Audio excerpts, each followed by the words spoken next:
facebook.com/yoursay. So Michael Mosley was a writer on the Mail newspaper, of course, with you. He was often in the building, yeah. And he was just... I didn't know him very well, but he was just a lovely bloke. He would stop and talk to anybody, charming and lovely, and so tragic for his family. Yeah. Too young, 67. Yeah, very, very much so. Right, so lots to come this morning. Don't go anywhere. And the Lib Dems are launching their manifesto as well this morning during our show. It's worth watching just to see what outfit Ed Davey wears. Is he going to wear a wetsuit? Maybe he's just going to be in his cosy. Yeah, what is he going to do to announce it? Stay tuned until midday. First, the very latest news. It's Ray Addison this morning. Here he is.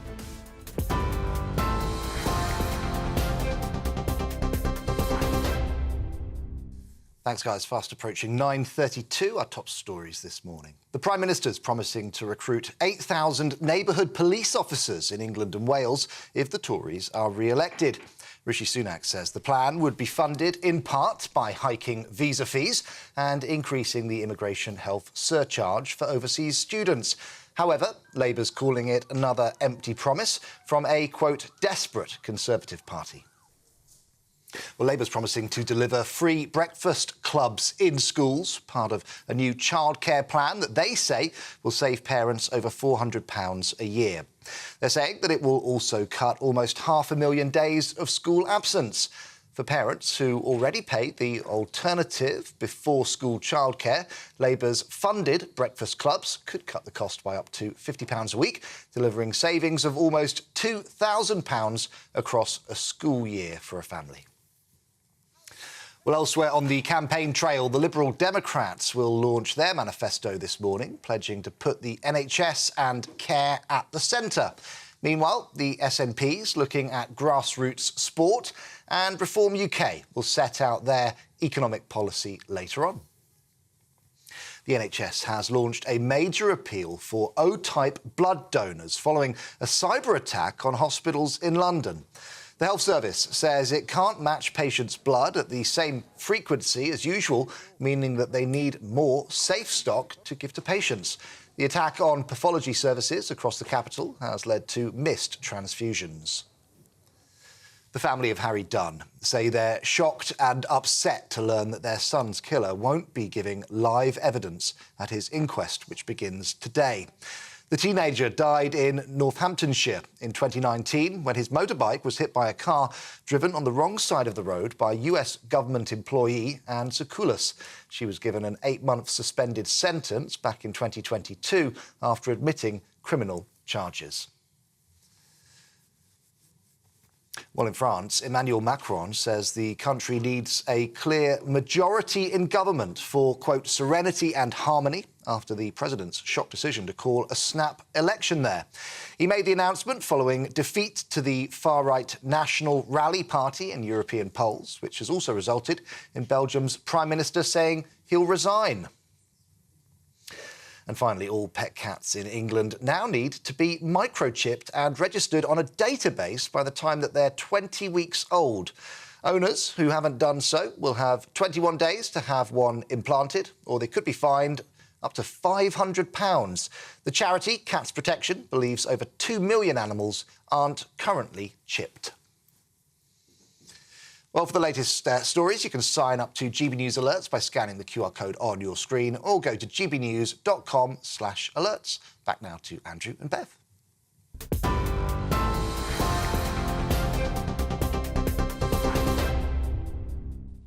Very good morning. It's 9:35. Another week is upon us Monday morning. Thank you for joining us on Britain's Newsroom. GB News, me, Beth Turner and Andrew Pearce. So sad about Michael, very sad. Tributes are pouring in, of course, to the TV doctor Michael Mosley. He was probably most famous, Bev, for his diet.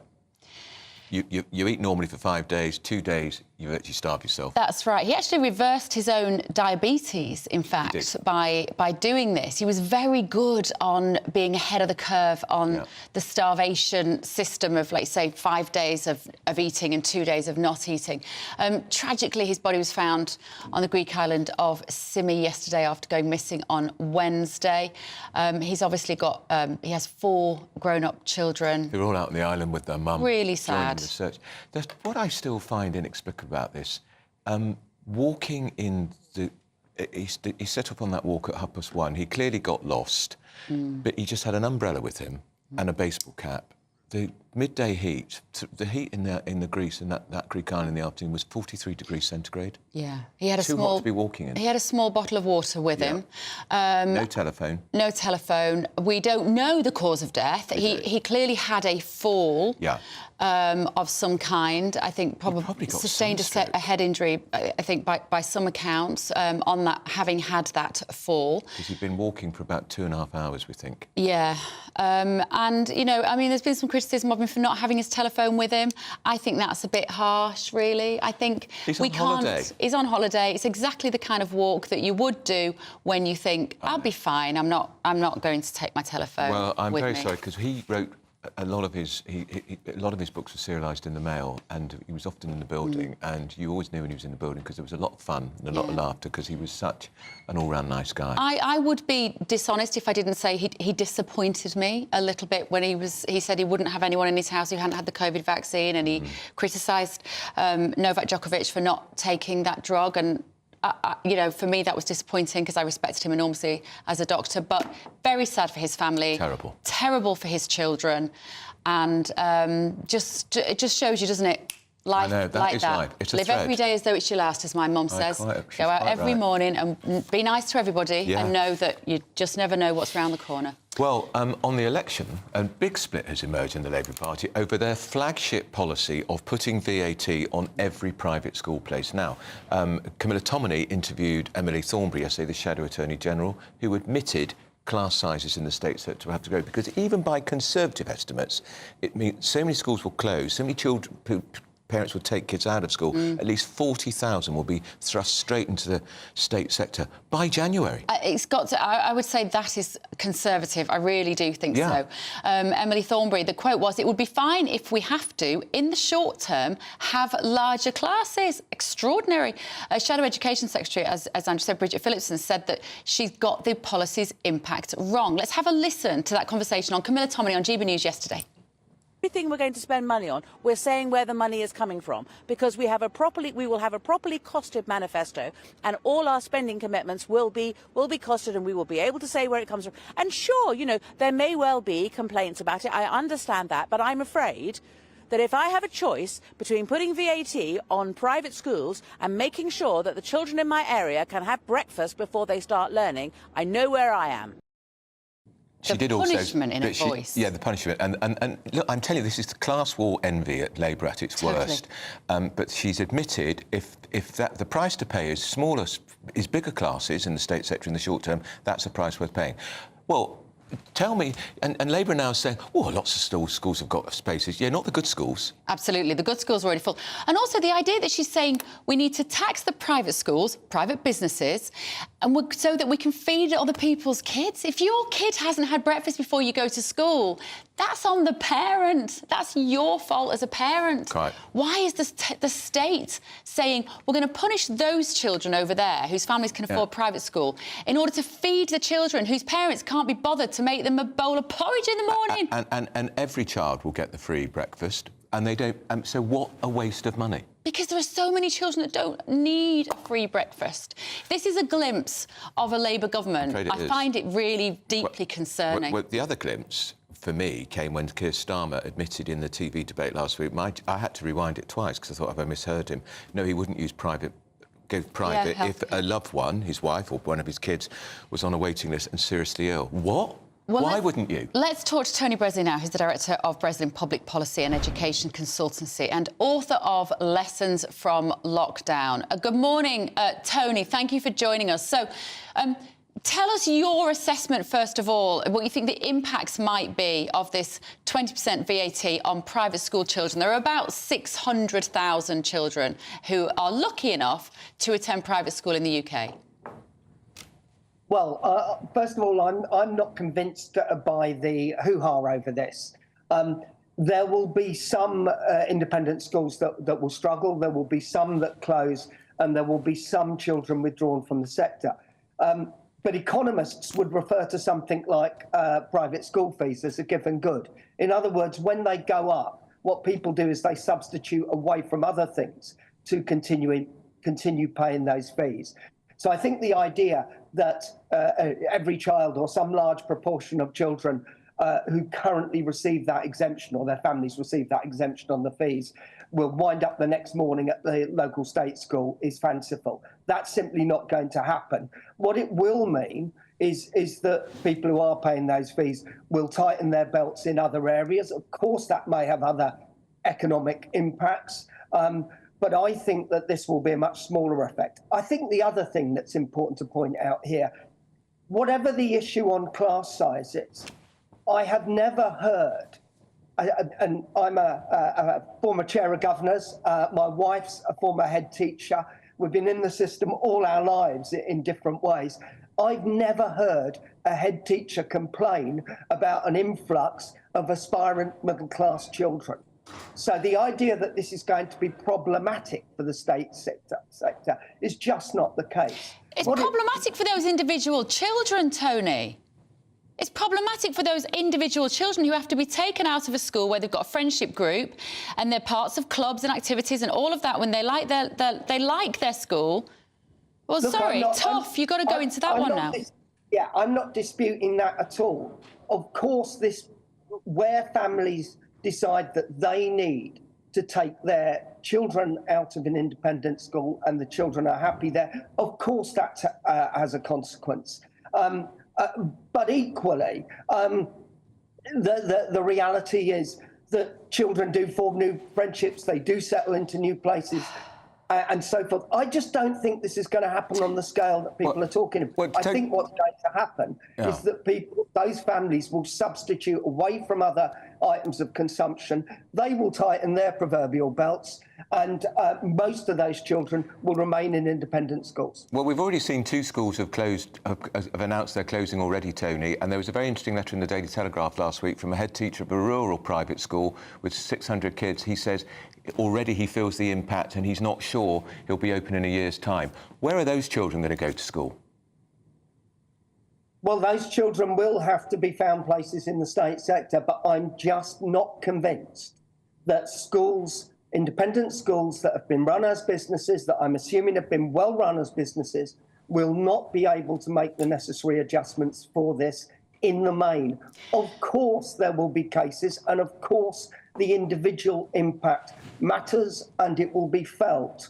But actually, the idea that state schools, there's oversupply in the state system at the moment. We have lots of undersubscribed schools, and of course the irony is... That's because they're rubbish, Tony.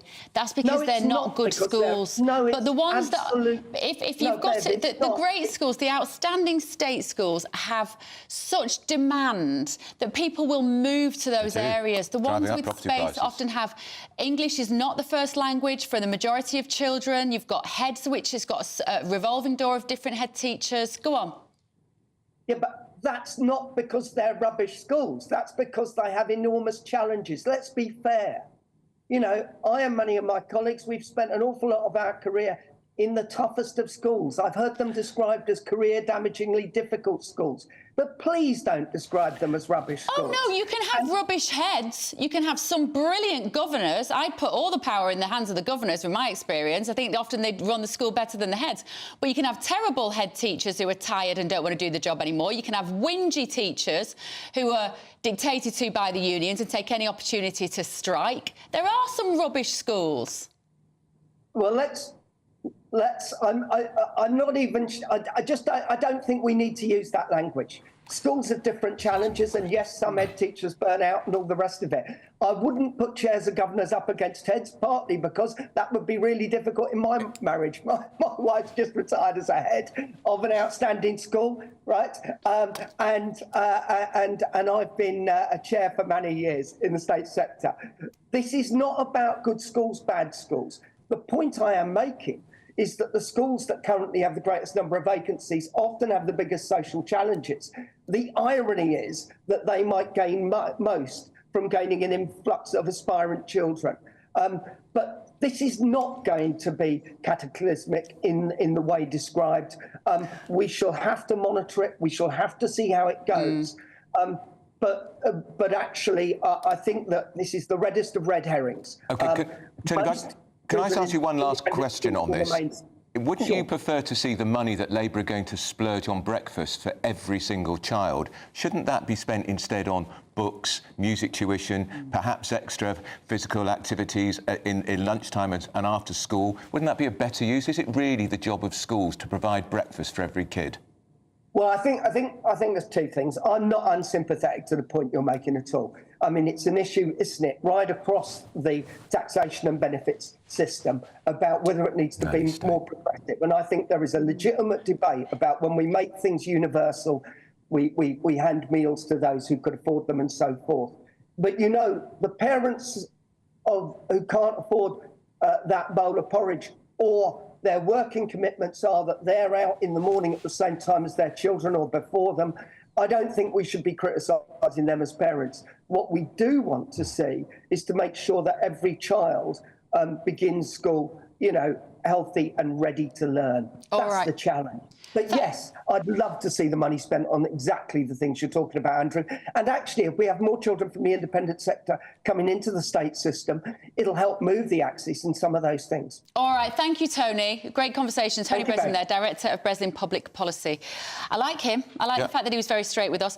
Just so we look at some numbers. Oh, we can't. I'm going to tell you after the break. We'll look at what the private school fees cost and what the increase will mean for families. And then you tell me at home whether you think families will be able to afford it, because I just don't subscribe to the idea that it isn't going to affect people. And it's so we don't, and what they're saying, we don't care about the 7% of schools, it's all about the 93%. But they should be caring about every child. And I'm sorry, every parent can afford a bowl of porridge for their children in the morning. If you're asking the middle-class, professional, aspiring parents to cut their cloth accordingly to pay 20%, you can cut your cloth accordingly and afford a bowl of porridge. I'm sorry. Right, looking at pensions next. And you can make porridge with water. Save money. I mean, I'm not... You can. Actually, when I was really poor, I did. I think you can probably also make it with milk. You don't need to... It's not gruel. Half and half. Well, you can afford a bowl of porridge. Right, don't go anywhere. This is Britain's Newsroom on GB News.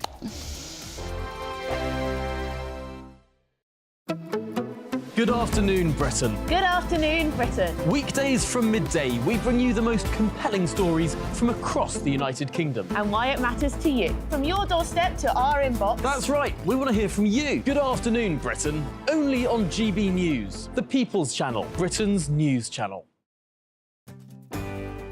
I'm Simon Evans, and this is GB News, Britain's news channel. This is GB News, Britain's news channel. This is about the Biden administration kind of resisting calls from Harry's lawyers whether or not this ongoing thing about releasing his visa records over the alleged, in Spare, he admitted to taking, remember his memoir Spare? He admitted to taking cocaine, marijuana and magic mushrooms. And a lot of people are saying, was he honest and truthful in his application, in his visa application? You have to say, have you taken drugs? He said no, and then in Spare he said yes. So I think this is absolutely fascinating. They're saying they can't release these records because there is a stigma attached to law enforcement records. Yes, there's a stigma attached to that, but then don't say... I mean, you know, everybody else, if you write yes on a visa application, you will be chucked out of the United States. You will be denied entry. So I think this is fascinating that on this issue of whether there is a stigma for Harry or not, he can have his law enforcement records not released into the public domain. The bottom line is, do we want him back? So what's interesting is it seems to be becoming a political dividing line in the States because Biden is the administration trying to do Harry a favour by keeping them under wraps, but Trump has promised that he will, you know, that the file will be made public if he wins again. Trump's been very strong on this. He said, you know, if Harry lied, then he's out. The one thing about America is their politicians make ours look sane. Which is saying something. I'm slightly confused about this whole story because, OK, sure, Prince Harry has said this. How many pop stars, rock stars, movie stars, like every the difference is, well, I don't think it's just a British. I think millions of Brits, to be fair to them, lie on the form every year. Millions of people from around the world lie on the form every year. Not, of course, I'm not going to name any pop star specifically, but I would be mightily surprised if any hadn't indulged in what... Yes, but of course they haven't given written evidence in their biography that they have, and that's the difference. Britain's election channel.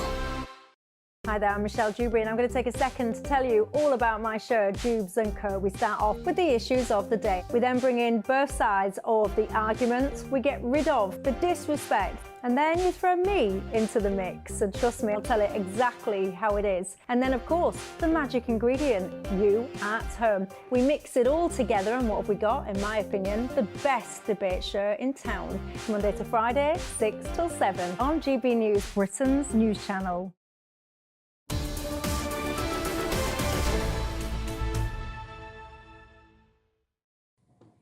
Welcome back. So I said before, we're talking about this private school. I want to give you some fees, just so we get our heads around what this would mean for people. So the average terms fees in the UK is £5,500 per term. So 20% on top of that? And thereof, and that's it takes it to 6,662.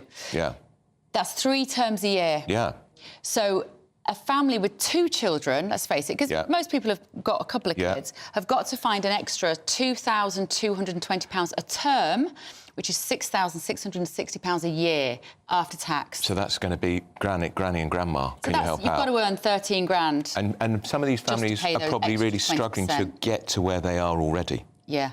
And they've got to find 20%. And here's the thing with taxes, they never cut them. When it's 20% now, the next budget it will be 22, 24, 25. And it's eye-watering amounts of money, but do you know what? It won't affect the super rich. No. They're going to swallow up £6,700, £7,000 a year like that. Of course they are. It's all the other people who are already struggling let's talk about school fees. And let's talk about another potential tax raid, this time on pensions. Let's talk to Tom McPhail, who is a pensions expert. Tom, he's director at the financial consultancy, the Langcat. Tom, explain to us, is it possible that Labour could, in government, tax your pension as part of somebody's inheritance? So if my partner dies, pension left to me, could they really stick an inheritance tax on that, which currently there isn't? Well, I think it's not just possible, I think it's quite likely. We've got this situation at the moment where most of your wealth is subject to inheritance tax in the normal course of events. And there's an exempt allowance at the bottom end, but any wealth above that is subject to inheritance tax. But your pension funds are not subject to inheritance tax, and you can build up very substantial sums of money, hundreds of thousands of pounds, even over £1 million in your pension fund. And then when you die, if you die under the age of 75, it passes on entirely tax-free. The whole lump sum can come out entirely tax-free.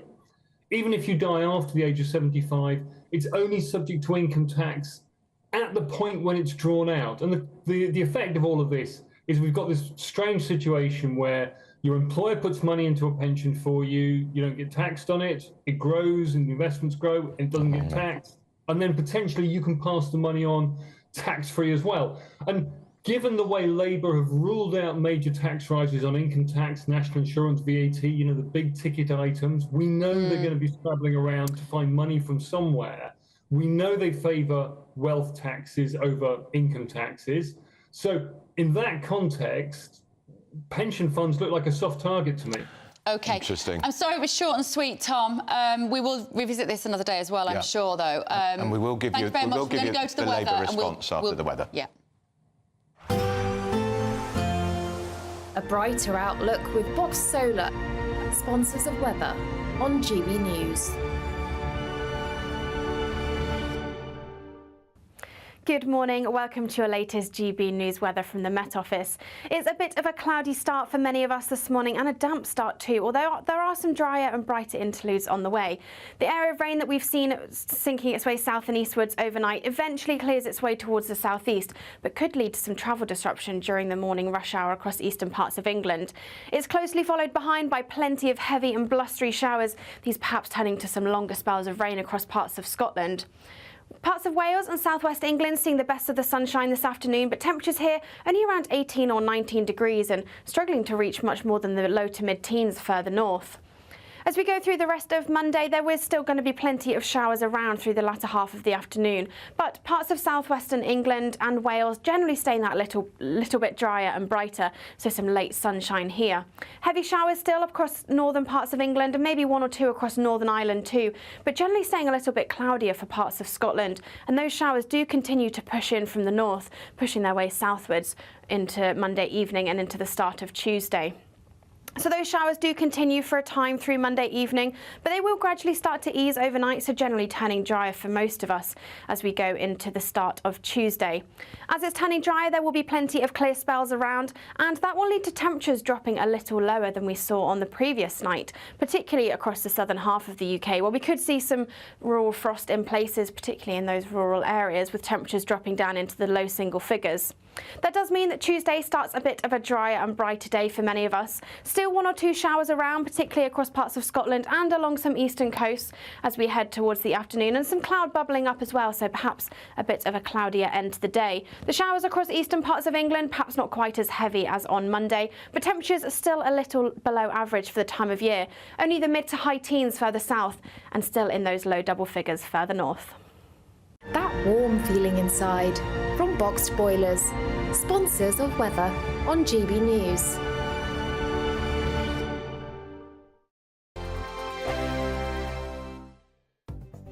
The latest GB News travel.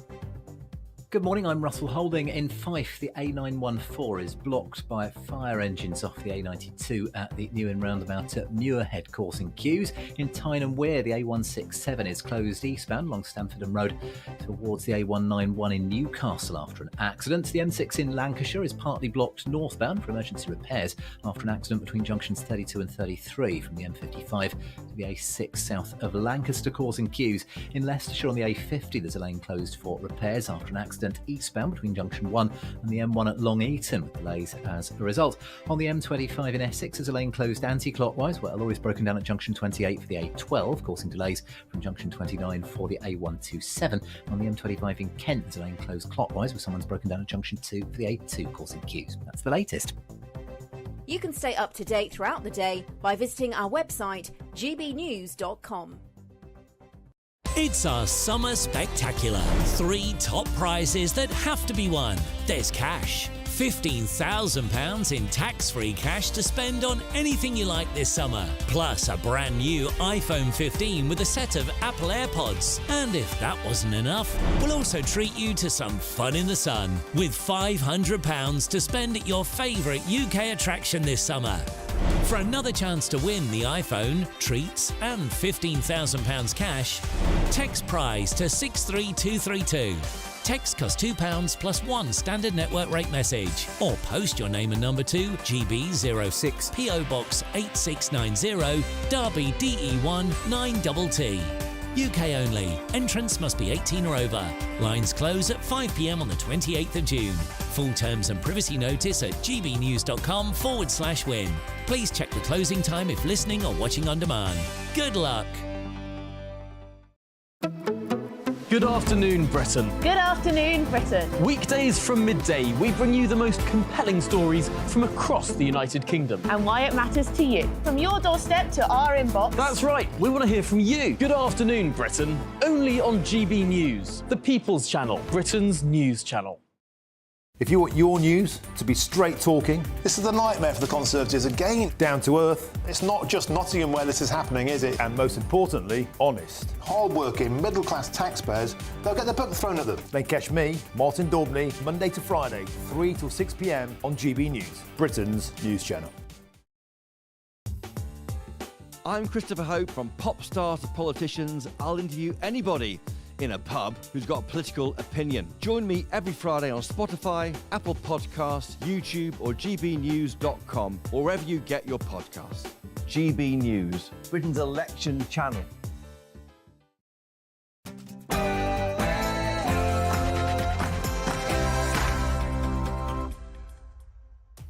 10 a.m. on Monday the 10th of June. This is Britain's Newsroom on GB News with me, Bev Turner, and Andrew Pearce.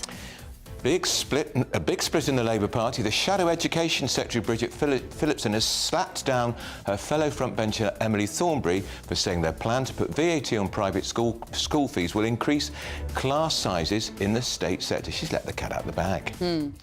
Tributes are being paid to TV doctor Michael Mosley after his body was found following a 4-day search in Greece. It's reported that he was just yards away from safety. And the EU is in meltdown. French President Emmanuel Macron called a snap election last night after resounding defeat in the European elections. He warns the hard right is progressing everywhere in Europe. And the Princess of Wales has apologised to the Irish Guards for her absence at Saturday's Trooping the Colour event as she undergoes preventative chemotherapy, and she's told them that she hopes to be back soon.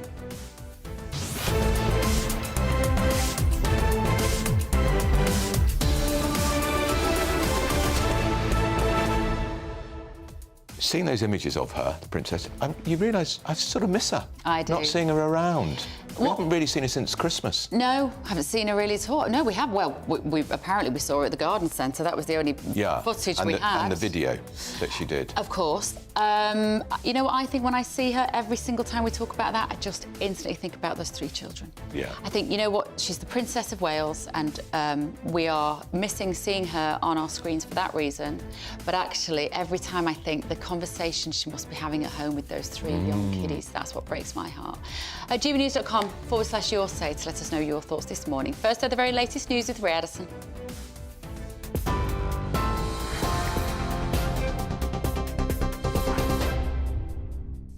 Good morning. Coming up to 2 minutes past 10, our top stories this hour. The Prime Minister is promising to recruit 8,000 neighbourhood police officers in England and Wales if the Tories are re-elected. Rishi Sunak says the plan would be funded in part by hiking visa fees and increasing the immigration health surcharge for overseas students. However, Labour's calling it another empty promise from a, quote, desperate Conservative party. Policing Minister Chris Philp says the Tory target is to build on the recent recruitment of officers. We are pledging to recruit another 8,000 police officers on top of the record numbers we've already got. Those extra 8,000 officers will be dedicated to neighbourhood policing. That means patrolling your local high street, patrolling the areas where you and me and your listeners and viewers live, visibly patrolling, catching criminals, preventing crime, reassuring the public. Labour's promising to deliver free breakfast clubs in schools, part of a new childcare plan that they say will save parents over £400 a year. They also say it will also cut almost 500,000 days of school absence. For parents who are already paying for alternative before-school childcare, Labour's funded breakfast clubs could cut the cost by up to £50 a week, delivering savings of almost £2,000 across a school year. Labour's Shadow Schools Minister, Catherine McKinnell, says it's the first step towards delivering a transformation in childcare. We have come up with this plan. We have very clear means to fund it, and we're really hoping to get into government on July the 5th and get on with starting this work of making sure that children have the childcare places that they need and families have that childcare support they need to get into work. Well, elsewhere on the campaign trail, the Lib Dems will launch their manifesto this morning, pledging to put the NHS and care at the centre. Meanwhile, the SNP's looking at grassroots sport, and Reform UK will set out their economic policy later on. The NHS has launched a major appeal for O-type blood donors following a cyber attack on hospitals in London. The Health Service says it can't match patients' blood at the same frequency as usual, meaning they need more safe stock to give to patients. The attack on pathology services across the capital has led to missed transfusions. The family of Harry Dunn say they're shocked and upset to learn that their son's killer won't be giving live evidence at his inquest, which begins today. The teenager died in Northamptonshire in 2019 when his motorbike was hit by a car driven on the wrong side of the road by US government employee Anne Sekulas. She was given an 8-month suspended sentence back in 2022 after admitting criminal charges. In France, Emmanuel Macron says the country needs a clear majority in government for serenity and harmony after the president's shock decision to call a snap election. He made the announcement following defeat to the far-right National Rally Party in European polls, which has also resulted in Belgium's Prime Minister saying that he'll resign. And some breaking news just in. Douglas Ross is to step down as Scottish Conservative leader after the general election and will also quit Holyrood if he is elected as an MP. The Scottish Tory made the announcement in the wake of the row over his decision to stand in the Aberdeen North and Moray East constituencies. So that's Douglas Ross to stand down after the general election. To more news, and all pet cats in England now need to be microchipped and registered on a database by the time that they're 20 weeks old. Owners who haven't done so will have 21 days to have one implanted or could be fined up to £500. The charity Cats Protection believes over 2 million animals aren't currently chipped. Well, for the latest stories, you can sign up to GB News Alerts by scanning the QR code on your screen or go to gbnews.com/alerts. Back now to Andrew and Bev.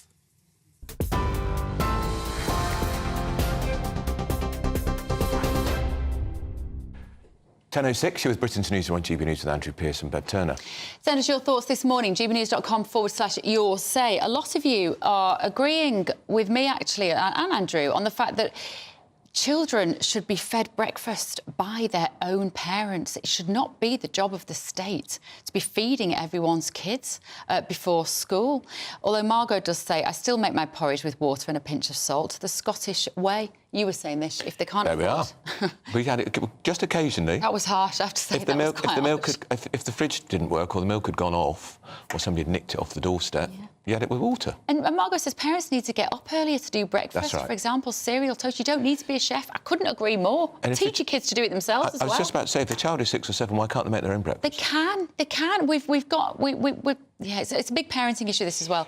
But don't you just get the beginning of the feeling of we're going to get with Labour? The nanny state is going to take over. The state's going to have to do everything for us. Yeah. Because I mean, why is every child going to be given a free breakfast when patently the majority do not need a free breakfast? Rowena said, who's a member, thank you, Rowena, Labour seems to practice the politics of envy and spite. Children taken out of independent schools and put into state schools will probably be bullied mercilessly. Children can be cruel. She goes on to say, my view is that the Labour Party needs to have a sensible appointment with Liam Halligan, she says, and also need psychological assessments. Free breakfast is yet more public money wasted. Definite psychological assessments urgently needed. I think Rowena is talking about psychological assessment on the children, but it's a long message. And Lisa said, how do we know if the children haven't had breakfast? It's a really good point. If you're giving breakfast to all the kids, we've already got too many fat kids. You're going to be giving kids two lots of breakfast as well. I just can't get my head around this, the idea that Labour are just going to hand out free breakfast for everybody. And if you criticise it, you're accused of being heartless. Oh, you want children to starve, but why? There's no need for it. There's no need for children to starve. I know that some parents have to get out of the door early to get to work. I'm one of them. We have to get out of the door early, but that means my kids get up and they make their own breakfast. Or if we're all running a bit late, I'll make them a bowl of porridge or I'll fry them an egg. Just do something quick. It doesn't have to be complicated. It doesn't have to be difficult. And Jedi Knight, he's called himself. I presume that's not your real name. I'm a pensioner. Can I have a free supper? Yeah. It does feel like that, doesn't it? Rhiannon says, I wouldn't want school to feed my children. I want to oversee what they're eating and how much. Absolutely. And Eric says, kids will be given free breakfast at school so that the teachers can then brush their teeth afterwards. That's their other policy. Yeah, they are. They're bringing in people to teach kids how to brush their teeth. And, of course, every school's going to have a mental health expert too. Where is all this money coming from? Parent your own kids. Right. Europe seems to be in meltdown with the surge of the right. French President Emmanuel Macron has surprised people by calling a snap election after his party suffered calamitous results in the elections to the European Parliament. So in this humiliating defeat, Marine Le Pen's national rally reached more than twice Macron's party vote share. Meanwhile, in Belgium, poor general election results has led to the Prime Minister there pledging to resign. So is this just proof that we're better off out of the EU? And what is going on in Europe? Joining us now is political editor at the HuffPost UK, Kevin Schofield, and political correspondent at The Spectator, James Heal. Morning, gentlemen. James, Morning. let's start with you. Why this rise of what is called the populist right across Europe, do you think? Well, a huge part of that is immigration. And I think often we talk about the small boats crisis in the UK. We ignore the fact, of course, this is a European-wide problem here.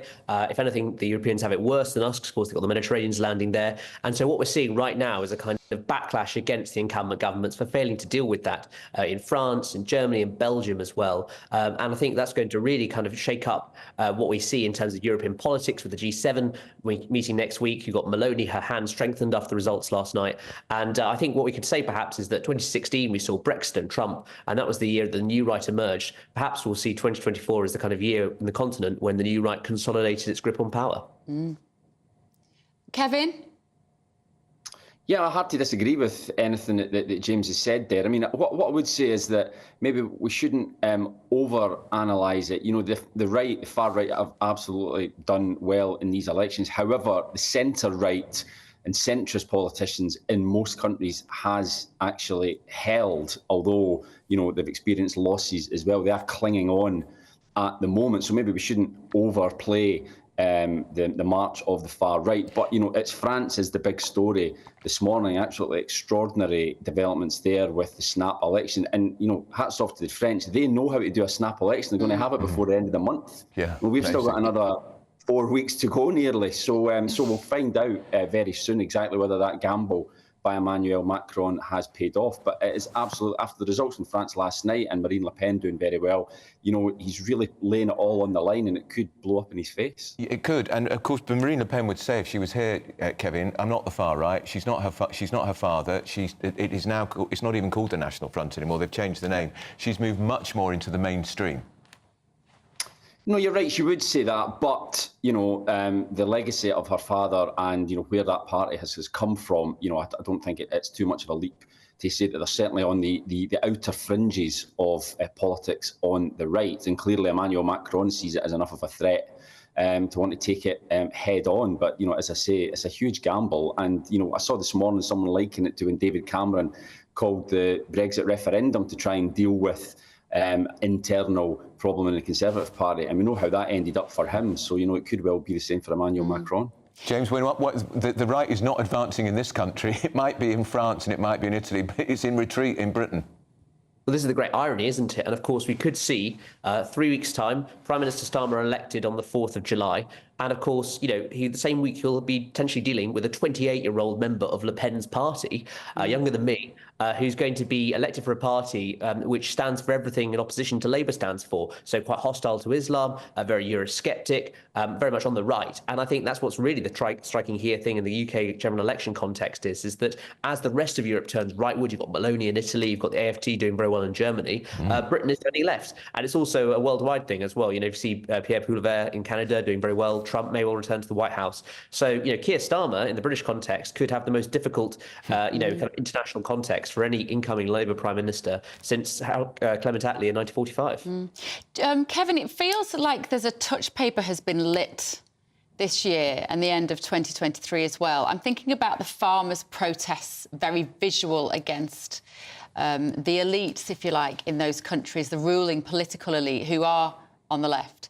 And so where does this go now? What will this mean even for the EU itself? Is it the start of the end? I mean, I don't think it's the start of the end. I mean, people predicted the fragmentation of the EU in the wake of Brexit, and that hasn't happened. If anything, it's maybe slightly gone the other way. They circled the wagons to make sure that didn't happen. It's very difficult to say where it's going to go. No, James makes a very good point there about Labour. You know, I think people are just angry with incumbent governments, and here it's the Conservatives. They've been in power for a very long time, and under our electoral system, the only other way to go really is Labour. So I wouldn't, as I say, try to overanalyse it too much. I mean, there's this morning, I mean, the Conservative campaign now is in complete turmoil. We've seen the Scottish Tory leader is now going to quit I mean, it's just absolutely remarkable, and I think Rishi Sunak will definitely rue calling the election when he did. Yeah. What about Labour? They've got themselves into a bit of a mess, haven't they, Kevin, over private schools, with Emily Thornberry being slapped down this morning by Bridget Phillipson, but she was only really telling it as it is. If mums and dads take their children out of private schools, they've got to go somewhere, and you can witter on about a falling birth rate as much as you like. If a 14-year-old is taken out of a private school, they've got to find a space. And I'm not aware of all these schools which have got plenty of spaces for them. No, Labour have been vague, to say the least, on what will happen in those circumstances. That I think they're kind of crossing their fingers and hoping it doesn't come to pass. But yeah, what Emily Thornberry said yesterday, rather let the cat out of the bag. I saw Bridget Phillipson this morning saying that she had misspoken, but if you actually watched the interview, she didn't misspeak. She knew exactly what she was saying. It was very uncomfortable, I think, for the Labour Party. They'd rather that she didn't say it. And Bridget Phillipson was sent out this morning to try and clean up the mess. But yeah, as I say, I think she has let the cat out of the bag somewhat. James, can we ask you about this one other policy about taxing pensions that Labour are talking about? What's called a death tax. That's not a vote winner for Labour, is it? No, and you're sort of surprised they haven't tried to shut this story down. I mean, Labour's really been trying to go after the so-called grey vote in this election. Last time it was very much dominated by the red wall. Well, Labour's doing so well there, and they're focusing on pensions, traditionally the bastion of the Conservatives. And I think that right now, about a quarter of a vote this week could be cast in postal votes, which are going out this week. So I think it's a very badly timed story. And I think, we can talk about the Tory, disaster over D-Day, but equally, I think the last couple of days or so remind us that, Labour are by no means perfect. They're making a lot of mistakes in this campaign too. OK. All right. Thank you both. Kevin and James, thank you so much for joining us this morning. On this pensions death tax, a Labour spokesman has said a pensions death tax is not Labour policy. Labour will always protect pensioners who have worked hard and paid into the system. Well, the story's been around for a few days now, and we need a bit of a firmer denial than that. And we'll get the Labour manifesto on Thursday, so we'll see. I suspect it's something they're talking about. The Guardian reported last week that Rachel Reeves, the Shadow Chancellor, has got 10 to 12 new taxes she's going to bring in October, November, when they have a budget. Well, I think Rishi Sunak was right to stick it to them on tax last week. 2,000 was probably an underestimate. Well, I'm not surprised if we're going to be paying for everybody's kids' breakfast. Exactly. Right. And their teeth brushing lessons. Anyway, if you are an O blood type, find out why the NHS needs you more than ever. Do you know what blood type you are? No, I do. No, I don't know what I am either. Isn't that awful? This is Britain's Newsroom on GB News.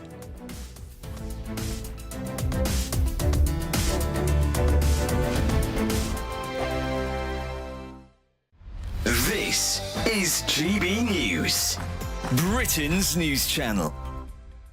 Today we've got two fantastic individuals who have invented a teddy bear to help children who are suffering with mental health. Yes, so Lynn and Samantha Crilly came up with the idea for the Trouble Muncher toy following Samantha's own battle with an eating disorder and OCD. Yes, the teddy comes with a notepad and encourages its owners to write down what's troubling them, and then they can pop the note into the rucksack on the bear's back. I struggled with mental health most of my life, actually, and oh no, it's fine. I've got one. I feel quite sorry for you. But and one thing I always did was message my mum, and it was a thought disassociation kind of technique. I would message you. Even now, I message you thoughts that come into my mind, but massively when I was younger.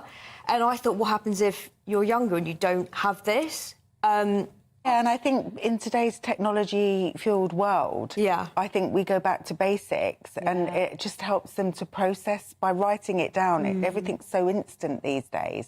So it's like an indirect way of telling your parents how you're feeling, what you're going through. Such a great idea. What's the feedback been from parents who have got a trouble muncher for their kids? What you got any stories? It's been really good. In one household, he sits on the kitchen side, and I think during the day, the parents, the children put their worries in, or at night, and then they know that their parents will look at it during the day. And it's gone into some schools as well. You'd imagine you'd want one of these trouble munchers in every classroom and in every school up and down the country, because children who are being bullied, for example, who feel like they can't tell their parents, they're too embarrassed to talk about it. This is such an important tool, isn't it, for children to communicate that? Yeah, well, you were saying Mum's a mental health counsellor, and you had a young child who had Snapchat AI. So you talk to an AI in Snapchat, and that's what they talk to now.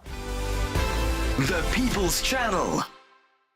Hi there, I'm Michelle Dewberry and I'm going to take a second to tell you all about my show, Dubes & Co. We start off with the issues of the day. We then bring in both sides of the arguments. We get rid of the disrespect. And then you throw me into the mix. And trust me, I'll tell it exactly how it is. And then, of course, the magic ingredient, you at home. We mix it all together and what have we got, in my opinion, the best debate show in town. Monday to Friday, 6 till 7 on GB News, Britain's news channel. I'm Patrick Christie's. Every weeknight from 9, I bring you 2 hours of unmissable, explosive debate and headline-grabbing interviews. What impact has that had? We got death threats in the bomb threat zone. As time passes, she could have said stump. You made my argument for me. My guests and I tackle the issues that really matter with a sharp take on every story. Went everywhere. Something practical could be done. Or I can become something different. Patrick Christie's tonight from 9 p.m. only on GB News, Britain's news channel.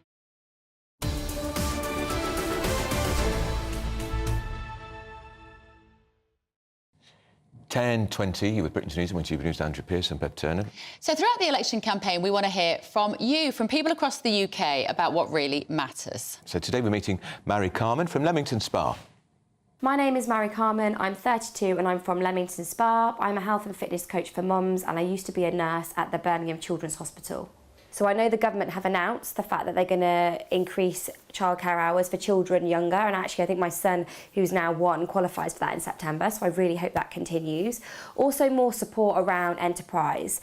You know, I'm currently raising investment for my business, and the way the economy is at the moment, the climate, it's quite hard.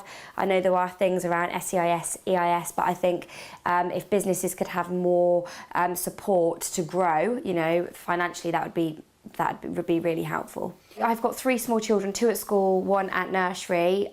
You know, cost of living is huge. Like our food bill, if I'm lucky to get it under £100 a week, you know, and I cook from scratch, I'd be, you know, I'm lucky. So I think more help, you know, with day-to-day things, you know, when is actually food prices going to come down? I know speaking to a lot of my clients, they find the same. You know, just day-to-day things. If you want to take your children on activities, you want to go on holiday, just everything feels really inaccessible at the moment. When I was nursing, I used to vote Labour. You know, they have always been the party for the NHS, for, you know, teachers and stuff. So I hope that, you know, I hope that is the case. If Conservative can demonstrate more for, you know, enterprise and those key things that I've just spoke about, potentially them. But if I'm being completely honest with you, I'm not a massive fan of Keir Starmer. So I don't know. That was Mary Carman from Leamington Spa. Just brilliant. Small business owner, Yeah, mum good of for her. 2 youngsters. How fantastic. We want more of those. Let us know. We do. What's important to you? Right, Emma Wolfe and Nikki Hodgson are with us in the studio to go through some of the big stories of the day. Emma, shall we start with Suella Braverman urging the Tories to embrace Nigel Farage? What's happened? What Well, did she say? something. She's talking about uniting the right, and something needs to unite the right. And this is not about... They're all blaming Nigel Farage. Oh, look what he's doing. He's splitting the vote. Do you know what? The Conservative Party have destroyed themselves. And I think after July the 4th, they are going to be in a terrible, terrible state if they survive. You know, what state are they going to be in after the general election? So the idea... And there's been some interesting... Tim Shipman, some interesting kind of speculation about the possibility of Nigel Farage taking over eventually as a potential leader. Jacob Rees-Mogg coming out and saying that would be a great idea. Somebody needs to bring them back together. Somebody needs to remind them of basic Conservative values. Yeah. Cutting taxes, smaller state. Yes. Stop all this ridiculous wokery. Putting Britain first. Stopping the wokery, putting Britain first. Yeah. Oh, Nikki, is that a vision of the future? Nikki likes all that you wokery. Like the idea of you that? like all that wokery. We know what I think. No, I don't like the idea of Mr Farage anywhere near the front line of politics, but it is the reality. I mean, to be honest, I don't think Suella Braverman backing him is necessarily the biggest compliment. I mean, whatever I think about him, he's a very smart man, and I have short shrift for Suella, especially those comments about, homelessness being a lifestyle choice and all that. I mean, I don't think he'd necessarily want to associate himself with that. Is she the best backer for him? I think he can do better, to be honest. This is, in my view, this is about her positioning herself after the election, because, I mean, even before the debacle over D-Day, and let's not even go there with what was he thinking of, for God's sake. But you can feel them positioning for post-July the 5th. Absolutely, and she'd already burnt her bridges with Sunak, she's kind of got to go this way. I don't really see for her any other position that she can take right now. But I do think it is fascinating. I mean, if she's the first person to come out in favour of Farage in the Tory party, who else is going to? Well, Rees-Mogg has already. Yes, Rees-Mogg as well, who's very senior. I talked to a lot of Tories who are saying it privately. Yeah, but of course, then he's still got to become an MP. That's something that we've got to not forget. Well, he can lead a movement. It can be a movement. But I get so frustrated by this because everybody is attacking sort of ad hominem attacks on Nigel Farage. There's even people on X posting photos of his outfits. They don't like the sort of blue blazer and the chinos look. When Nigel Farage speaks, why are thousands of people turning out? Why is this resonating with people? It's like Trump. Rather than actually addressing why this is resonating with real people, you can laugh at them, you can call them far right, look at what's happening in Europe, you can call them far right. These are real people. Their voices matter. If democracy means anything, it means we get a vote and then we respond with that vote. So you can attack Nigel Farage all you like, but when you talk to normal people outside this bubble, outside TV, outside of London, they are responding to Nigel Farage in their droves, and if we didn't have such a broken political system, that would be reflected. It won't be reflected. There is a small matter of he's a populist. immigration. And what's wrong with being a populist? Well, there's nothing wrong with being a populist, but if you're telling lies to people, like the Brexit bus, like the swathes of immigrants that are coming over here. The swathes of immigrants are coming in. Well, they are, but not in the way that he makes out. What way does he make out? Well, the lie that the lies about the numbers for one. 750,000 last year. Over a million net migration. That's not a lie. That's a fact. It is. But what is a lie is the kind of fear and the rhetoric attached to immigration, I mean, look, OK, fine, illegal immigrants, OK, I get it. And the Home Office has just lost a bunch of them. I understand that. That is very, very concerning. But the majority of immigrants do come here to work, to raise families, to contribute. Like my family, I'm married into an immigrant family. Everybody works, everybody contributes. It's like... they kind of, I find it very difficult when I live with these people and their lives get more, their lives get more stressful because the public become suspicious of them. It's because people take the view, and I share it, we're full up.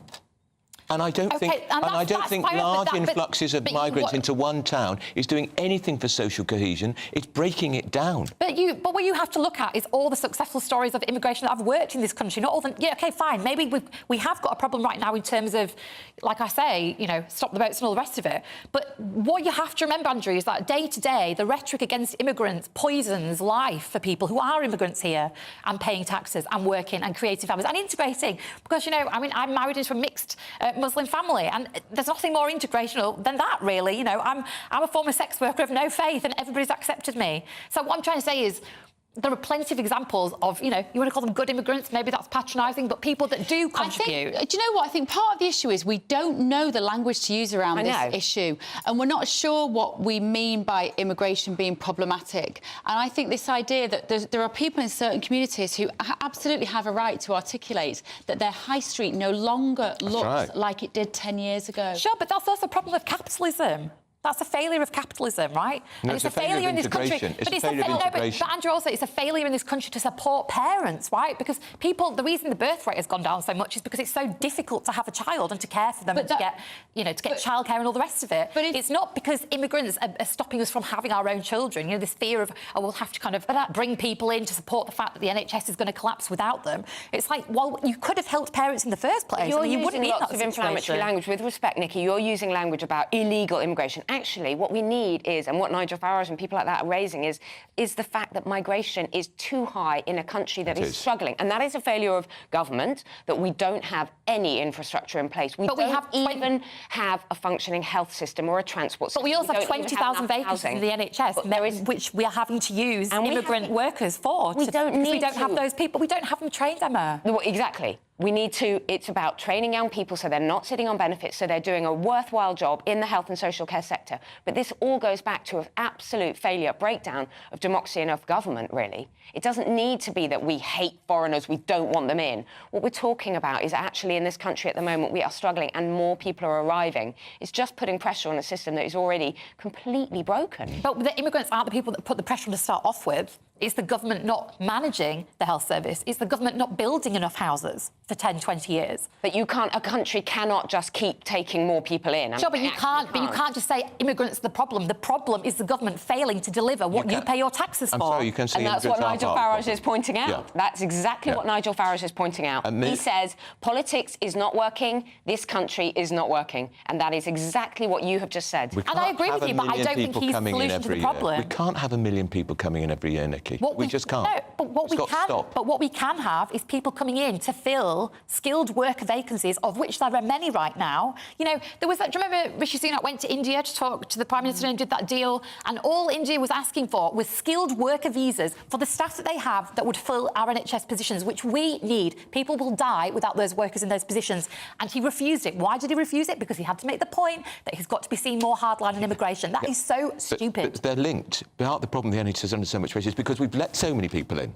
And it can't cope. That's not why it started. It's not immigrants caused the shortage of everything that we have. It's the government mismanagement that did. The birth rate amongst immigrants is actually a lot higher than it is amongst British people. Of course it is, but that's why I'm mentioning that fact. And the reason it's higher, you know, the reason it's low here is because we don't support parents. We don't support families.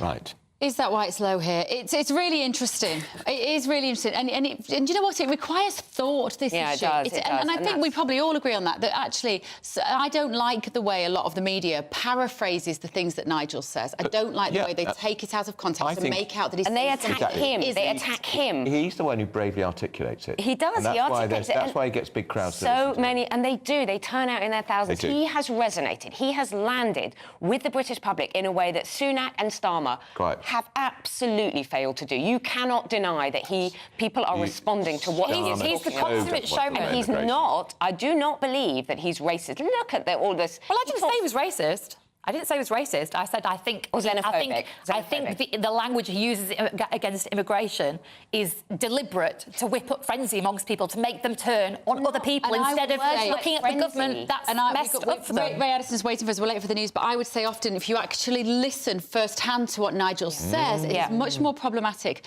than how it is characterised in the newspapers and on other news outlets. That's the only thing, and that's the one thing I've learned about listening to Nigel Farage, I must say.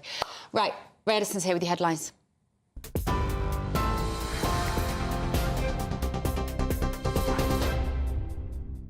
Cheers, guys. 10:31, our top stories. The Prime Minister's promising to recruit 8,000 neighbourhood police officers in England and Wales if the Tories are re-elected. Rishi Sunak says the plan would be funded in part by hiking visa fees and increasing the immigration health surcharge for overseas students. However, Labour's calling it another empty promise from a, quote, desperate Conservative party. Well, Labour's promising to deliver free breakfast clubs in schools, part of a new childcare plan that they say will save parents over £400 a year. They're also claiming it will cut almost 500,000 days of school absences. For parents who already pay for before-school childcare, Labour's funded breakfast clubs could cut the cost by up to £50 a week, delivering savings of almost £2,000 across a school year. Well, Douglas Ross is to step down as leader of the Scottish Conservatives after the general election.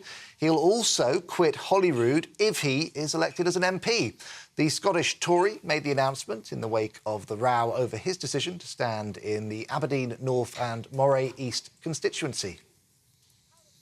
Elsewhere on the campaign trail, the Lib Dems will launch their manifesto this morning, pledging to put the NHS and care at the centre.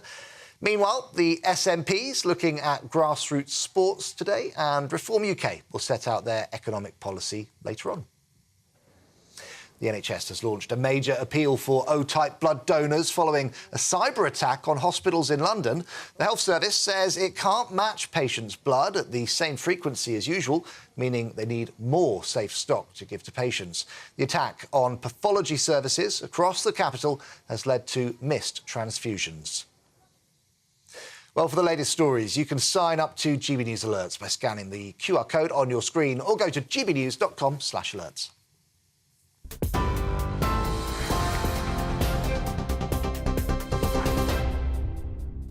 Still to come, grab your popcorn. Lib Dem leader Sir Ed Davey is launching the manifesto later this morning. You can't wait, can you? Is he going to be in a wetsuit?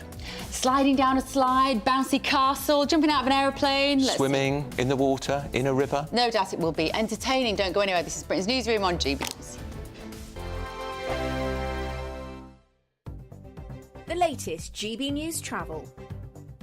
Good morning, I'm Russell Holding. In Tyne and Wear, the A167 remains closed eastbound along Stamford and Road towards the A191 in Newcastle after an accident early this morning. The M6 in Lancashire is partly blocked northbound for repairs after an accident between junctions 32 and 33 from the M55 to the A6 south of Lancaster, causing queues. In Leicestershire on the A50, the inside lanes closed eastbound for repairs after an accident between junction 1 and the M1 at Long Eaton, with queues towards there. Also in Leicestershire, the A511 is closed each way along Stevenson Way at Colville after an accident. On the M25 west of London, the outside lanes closed clockwise where a car's broken down at junction 14 at Heathrow, causing queues for around a mile. On the M25 in Kent, there's a lane closed clockwise at junction 2 for the A2 where there's a breakdown with queues towards there from the QE2 bridge. And in London, the A233 is closed along Main Road in Biggin Hill after an accident. That's the latest. You can stay up to date throughout the day by visiting our website, gbnews.com.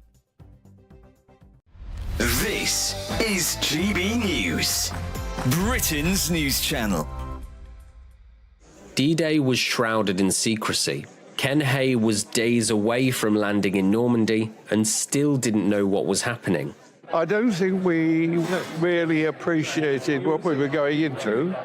Actually, on D-Day, I was on a 30-mile route march, and we see the planes going over and that sort of thing. And we realised that wherever they were going, then we got the news that, in fact, it was Normandy, and we knew we were scheduled for that. He arrived on Juno Beach at Coursieux-sur-Mer a few days after the main assault. The soldiers' role was to push forward into enemy territory. I didn't land on D-Day. I landed shortly after in June.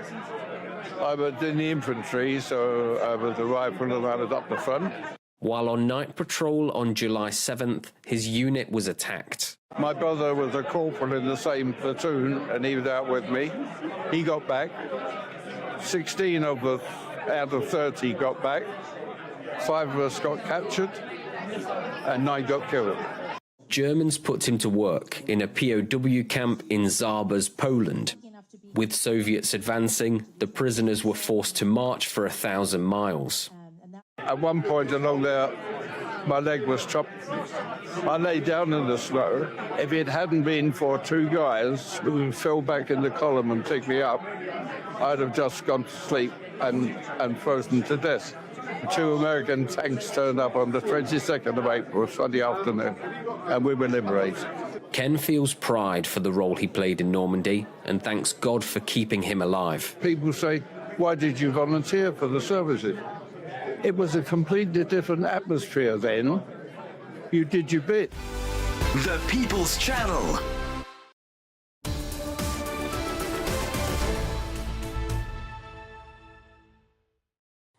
A lot of tributes this morning for TV doctor Michael Mosley, whose body was found yesterday on the Greek island of Symi after going missing on Wednesday. His wife, Dr. Claire Bailey Mosley, paid tribute to what she described as her wonderful husband and said they'd had an incredibly lucky life together. Freelance journalist Daphne Tollis joins us now from Greece. Good morning, Daphne. Just remind our viewers, if you would, what happened to Michael? What was the rough sequence of events? Good morning from Athens. Dr. Michael Mosley and his wife, they had arrived on the island of Symi last week on Tuesday. Dr. Michael Mosley, he set off on a walk on Wednesday. It was around 1:30 p.m. when he left the beach and he started walking. Then there was a sighting, a digital sighting from a CCTV camera showing Dr. Michael Mosley at Pedi village, walking and carrying an umbrella.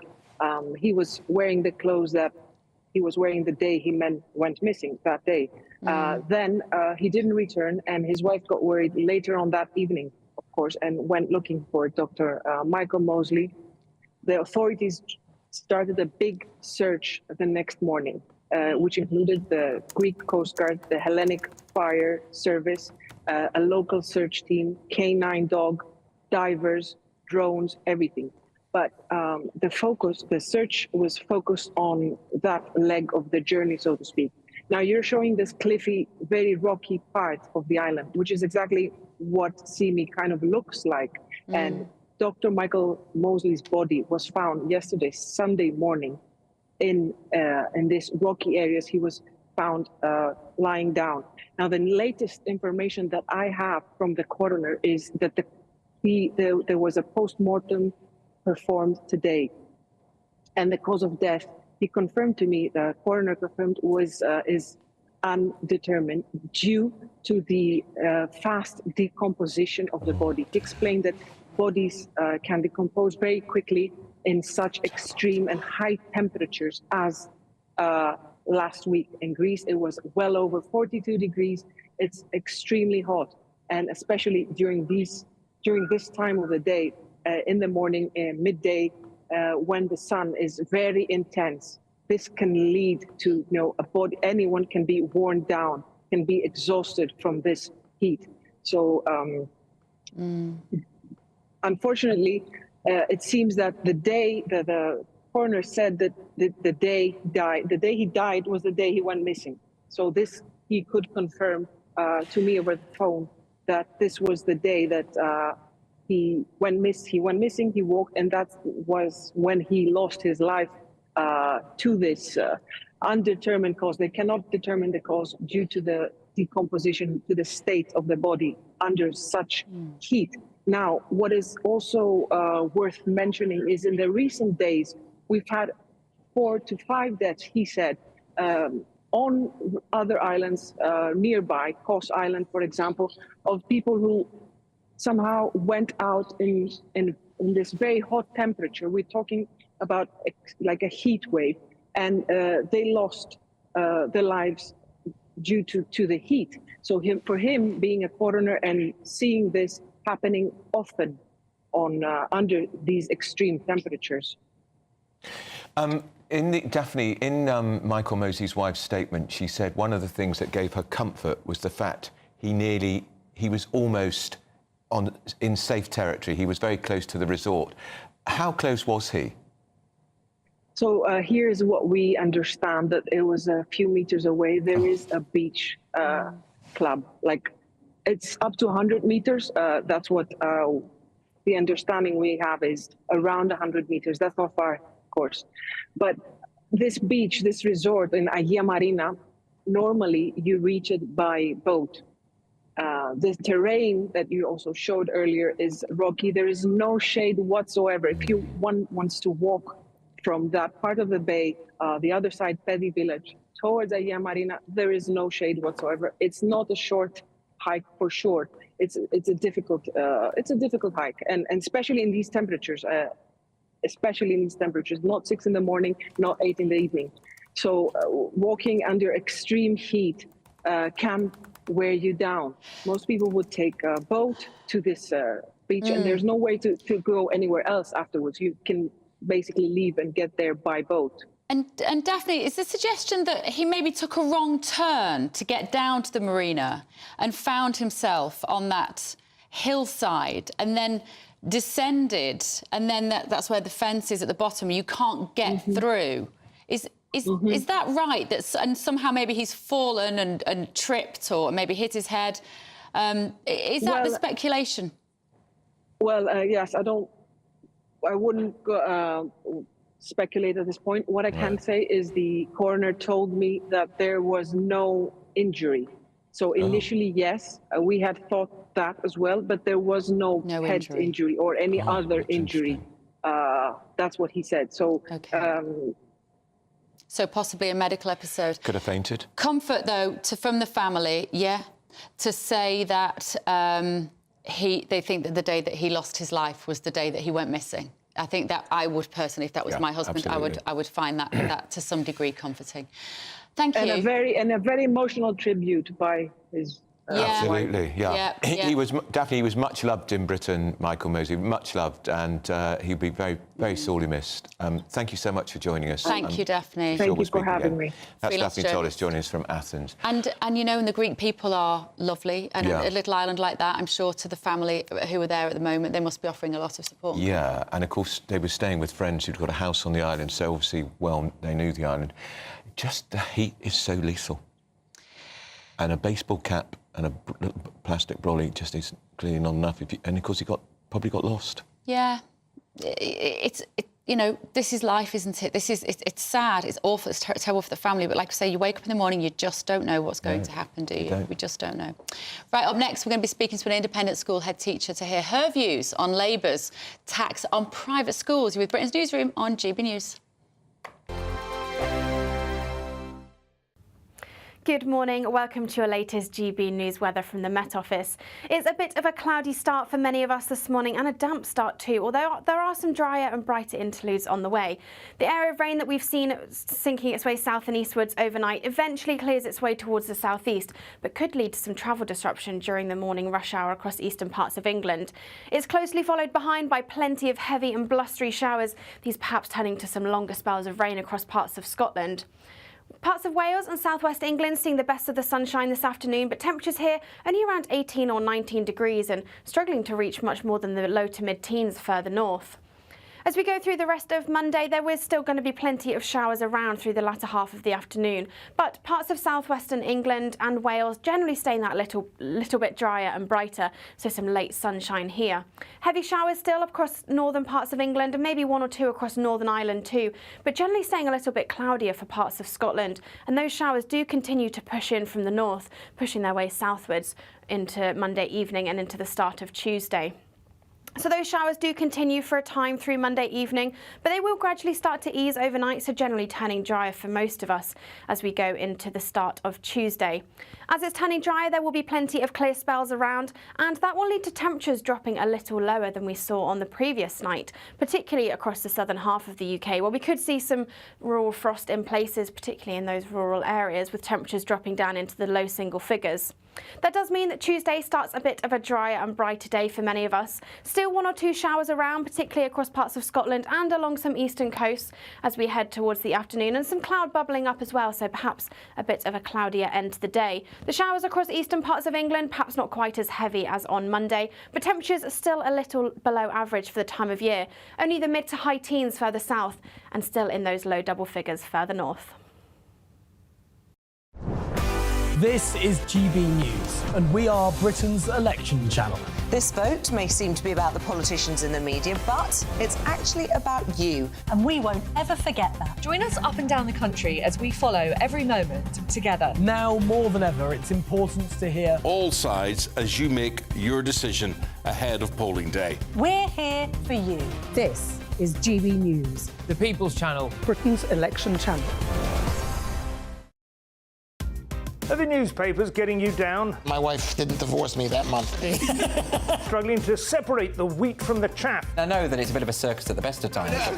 Well, don't worry, Headliners has got you covered. We'll take the burden of reading the day's news, and if we get depressed, who cares? It's an occupational hazard, frankly. That's Headliners on GB News from 11 p.m. till midnight, and the following morning, 5 till 6 a.m. on GB News, the comedy channel. Nah, just kidding. Britain's news channel.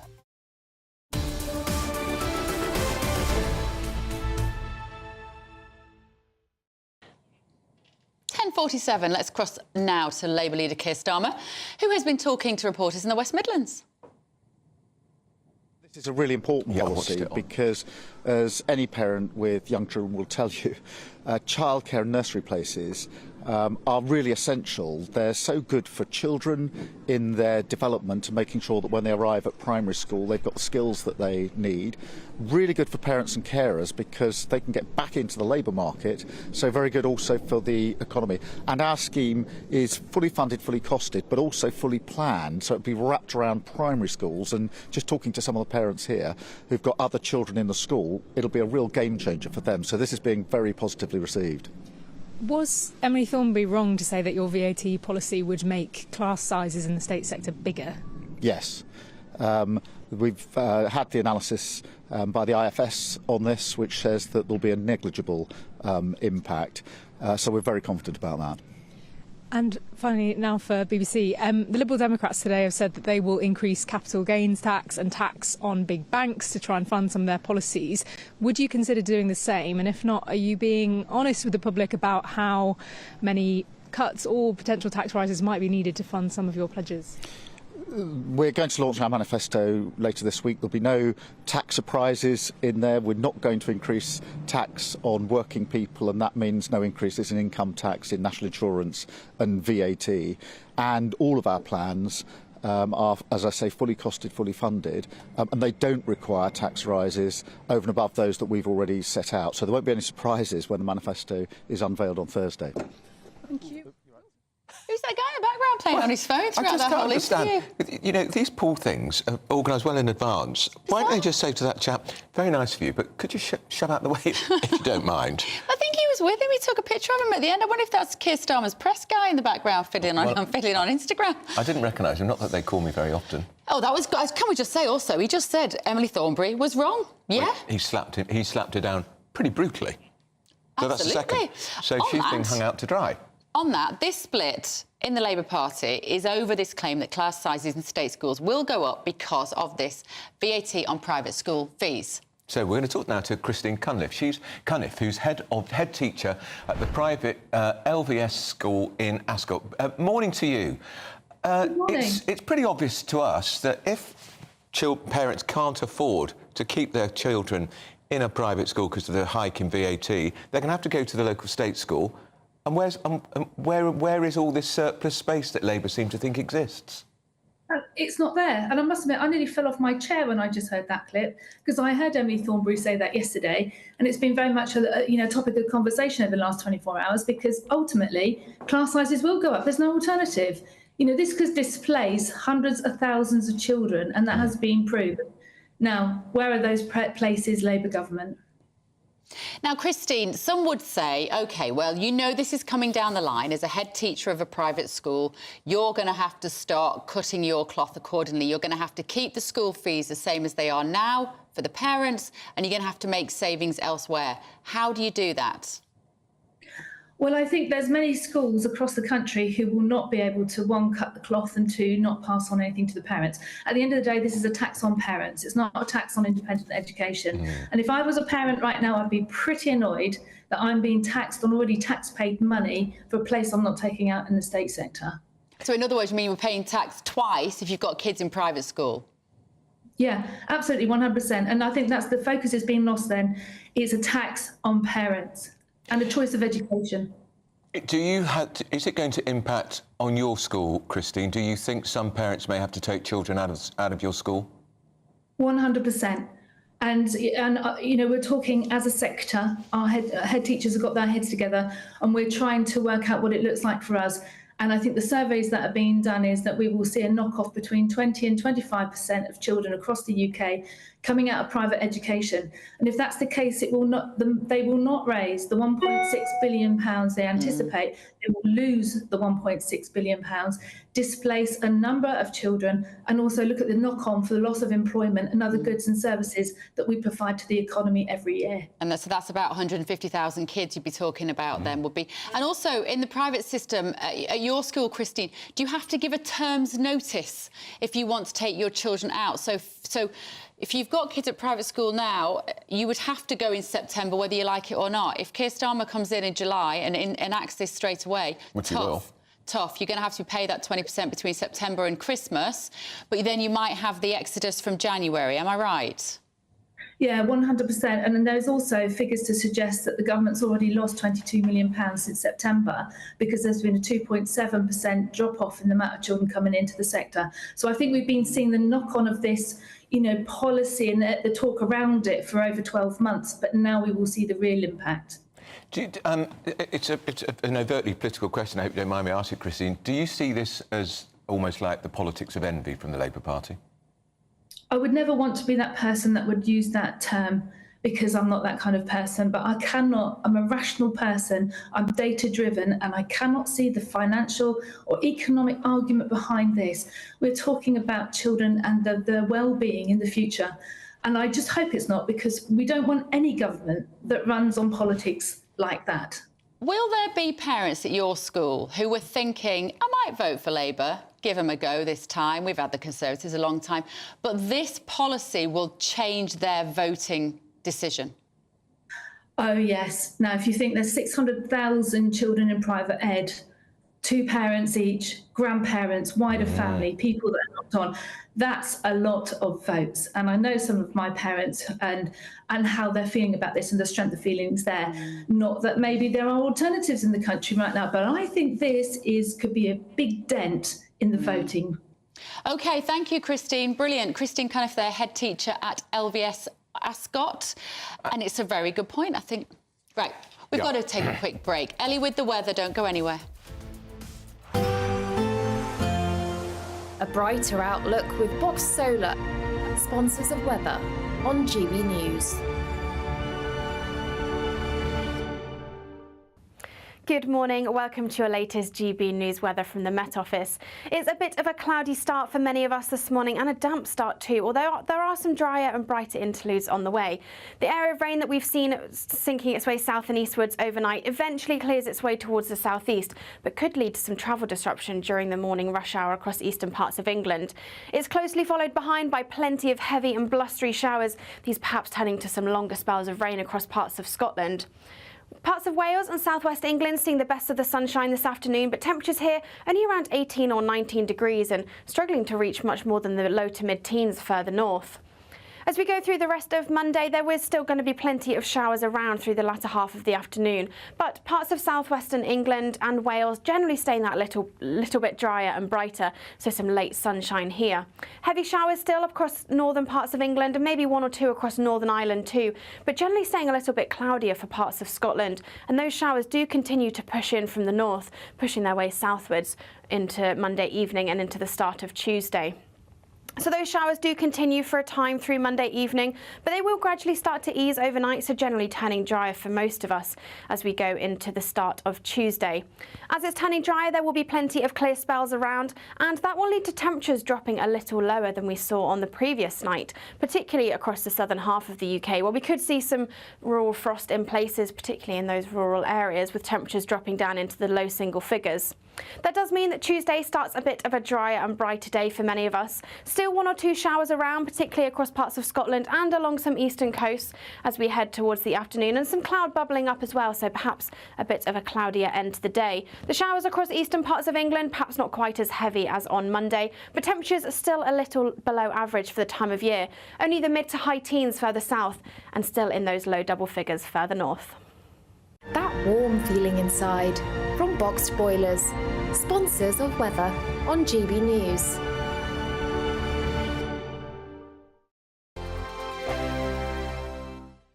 We're making this summer funner with 3 incredible prizes to be won.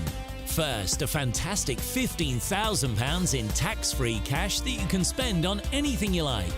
Next, there's the latest iPhone 15 with a brand new set of Apple AirPods. And finally, £500 to spend at the UK attraction of your choice. The summer fun could be on us. For another chance to win the iPhone, treats and £15,000 cash, text prize to 63232. Text costs £2 plus 1 standard network rate message, or post your name and number to GB06 PO Box 8690 Derby DE1 9TT. UK only. Entrance must be 18 or over. Lines close at 5 p.m. on the 28th of June. Full terms and privacy notice at gbnews.com/win. Please check the closing time if listening or watching on demand. Good luck. This is GB News and we are Britain's election channel. This vote may seem to be about the politicians in the media, but actually it's about you. And we won't forget that. Join us up and down the country as we follow every moment together. More than ever, it's important to hear all sides as you make your decision ahead of polling day. We're here for you. This is GB News, the People's Channel, Britain's election channel.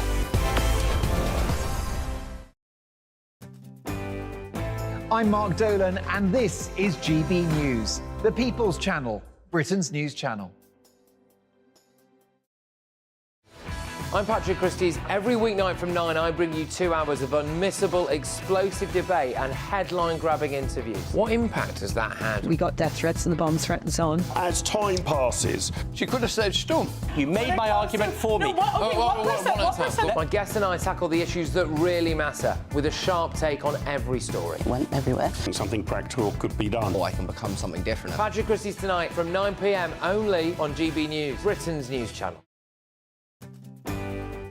I'm Michael Portillo. This is GB News, the People's Channel, Britain's news channel. Hi there, I'm Michelle Dewberry and I'm going to take a second to tell you all about my show, Dubes & Co. We start off with the issues of the day. We then bring in both sides of the argument. We get rid of the disrespect. And then you throw me into the mix. And trust me, I'll tell it exactly how it is. And then, of course, the magic ingredient, you at home. We mix it all together and what have we got, in my opinion, the best debate show in town. Monday to Friday, 6 till 7 on GB News, Britain's news channel. I'm Christopher Hope. This is GB News, Britain's election channel.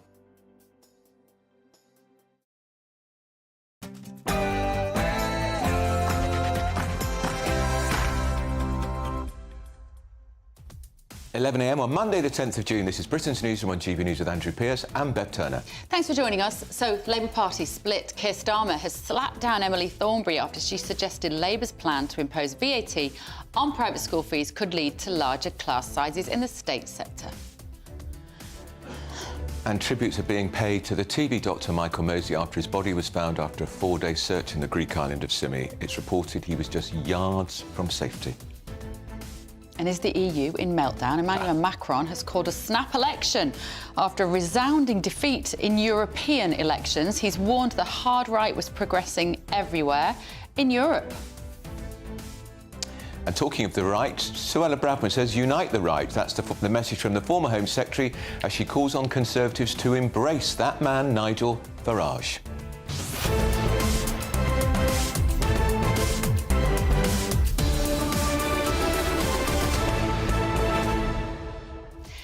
And Lib Dem leader Sir Ed Davey is going to set out his party's manifesto in just a few moments. At least they mention social care. Yeah. At least somebody's talking about the elderly. And they're talking about around £9 billion for social care. Good, they should be. Absolutely. Let us know your thoughts this morning. gbnews.com/your say.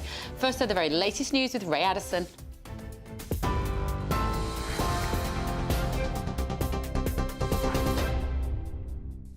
Good morning. 1 minute past 11, our top stories this hour. The Prime Minister is promising to carry on until the last day of this campaign, despite heavy criticism over his early departure from D-Day commemorations in Normandy.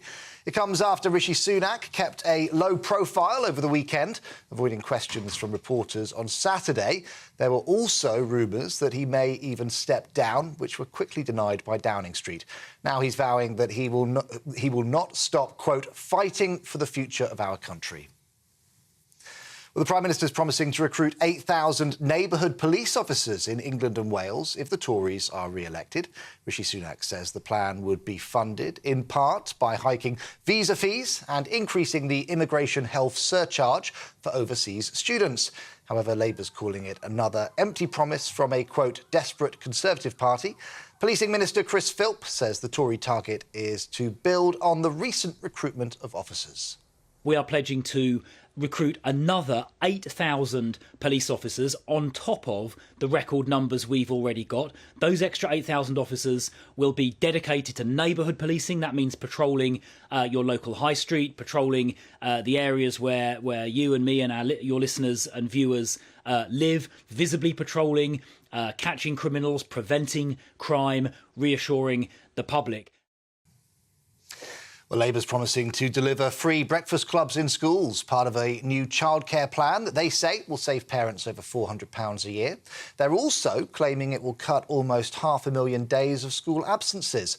For parents who already pay for before-school childcare, Labour's funded breakfast clubs could cut the costs by up to £50 a week, delivering savings of almost £2,000 across a school year. Labour leader Sir Keir Starmer is insisting that the policy will help parents in their working lives. As any parent with young children will tell you, childcare and nursery places are really essential. They're so good for children in their development and making sure that when they arrive at primary school they've got the skills that they need. Really good for parents and carers because they can get back into the labour market, so very good also for the economy. And our scheme is fully funded, fully costed, but also fully planned, so it'll be wrapped around primary schools. Douglas Ross is to step down as leader of the Scottish Conservatives after the general election. He'll also quit Holyrood if he is elected as an MP. The Scottish Tory made the announcement in the wake of the row over his decision to stand in the Aberdeen North and Moray East constituency. Well, Liberal Democrat leader Ed Davey is launching his party's manifesto for the general election. Let's go live now to central London. For that kind introduction. Munira is a fantastic local champion for the people of Twickenham and a tireless leader on improving our education system and providing real support and opportunities to children and young people. Munira, I'm so proud to call you a colleague and a friend. Thank you.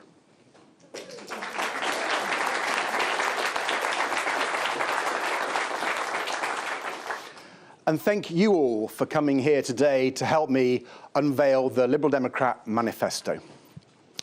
It has been an intense couple of weeks, finalising this 114-page document, packed full of detailed policies, all of them carefully costed. Now, of course, I've needed the occasional break, but when I asked my campaign team to find the odd activity to help me unwind, I had no idea what I was letting myself in for. It has been quite something to be told by my team that I've become a bit of a meme on social media. And can I just say to those who have suggested that my next campaign stop should be wrestling a crocodile or being fired out of a cannon, please stop giving my campaign team these ideas. They really don't need any encouragement, believe me. What has been truly overwhelming over the past week or so have been the incredible messages I've received from people who've heard me talking about my experiences, caring for my mum when I was a teenager, and as Emily and I care for our wonderful son, John, today. Really humbling messages from people across the political spectrum and outside of politics altogether, welcoming our focus on care and carers. And the most touching messages of all have come from other carers, people looking after their loved ones, who've got in touch to say, that's my story too. To say how refreshing it is after so long feeling forgotten and ignored by people in power, to hear a politician talking about these issues from personal experience. Your messages mean so much to me. That's exactly why I've been telling my caring story. Because it's not just my story. It's the story of millions of people across our United Kingdom, looking after loved ones, making sacrifices, find it exhausting sometimes, but also full of love. Caring has been in the shadows for far too long, and I'm proud that as a party, we have brought it into the light. Like so many people, my caring story started young. I was 9 when my mum was diagnosed with breast cancer. My dad had died when I was 4, taken from us just a few months after being diagnosed with a cancer called Hodgkin lymphoma. So it was just my mum, my 2 brothers, and me. She battled the cancer for years, but when I was 12, it spread to her bones, and the doctors told her it was incurable. In the last 18 months or so, her pain was excruciating. She was confined to her bed, and caring for her became my life, before school and after school, giving her morphine for the pain, helping her on and off the toilet, sitting on her bed for hours, just talking to her, trying to make the most of every minute. And I was 15 when it finally took her, visiting her on a totally unsuitable dementia ward, in my school uniform, when she died. Now, I never called myself a young carer. I never thought of myself that way. I was just looking after my mum, because she needed it and because I loved her.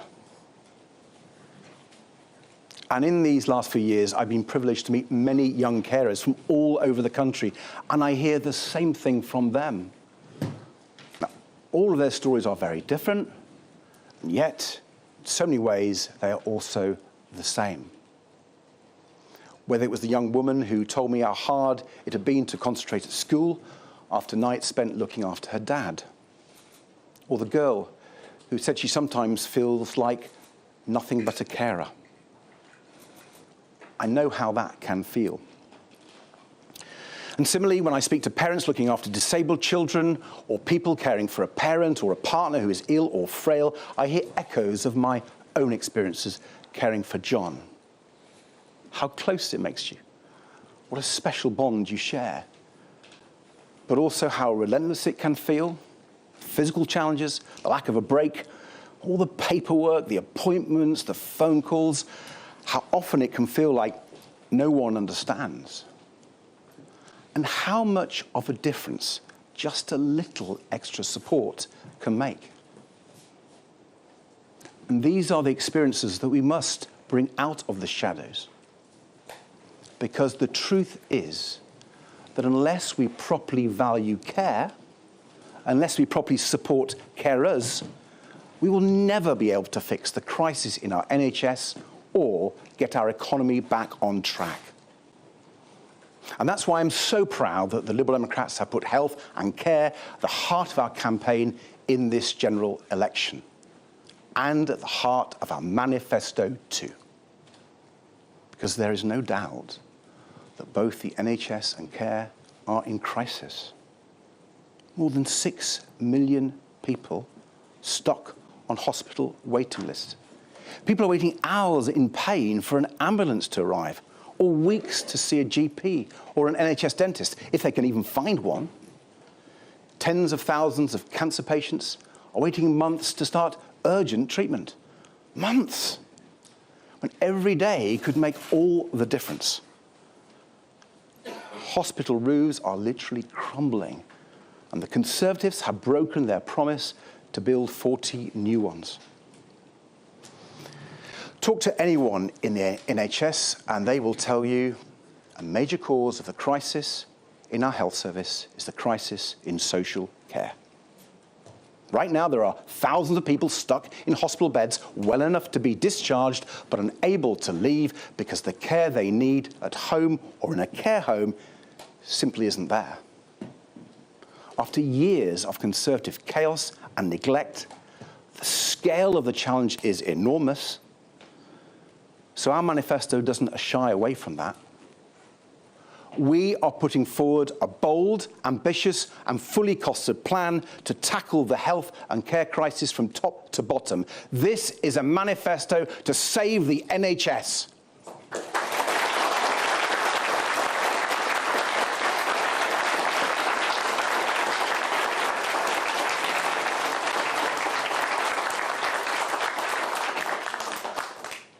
Giving everyone the right to see a GP within 7 days or within 24 hours if it's urgent, and recruiting the extra doctors needed to make it happen.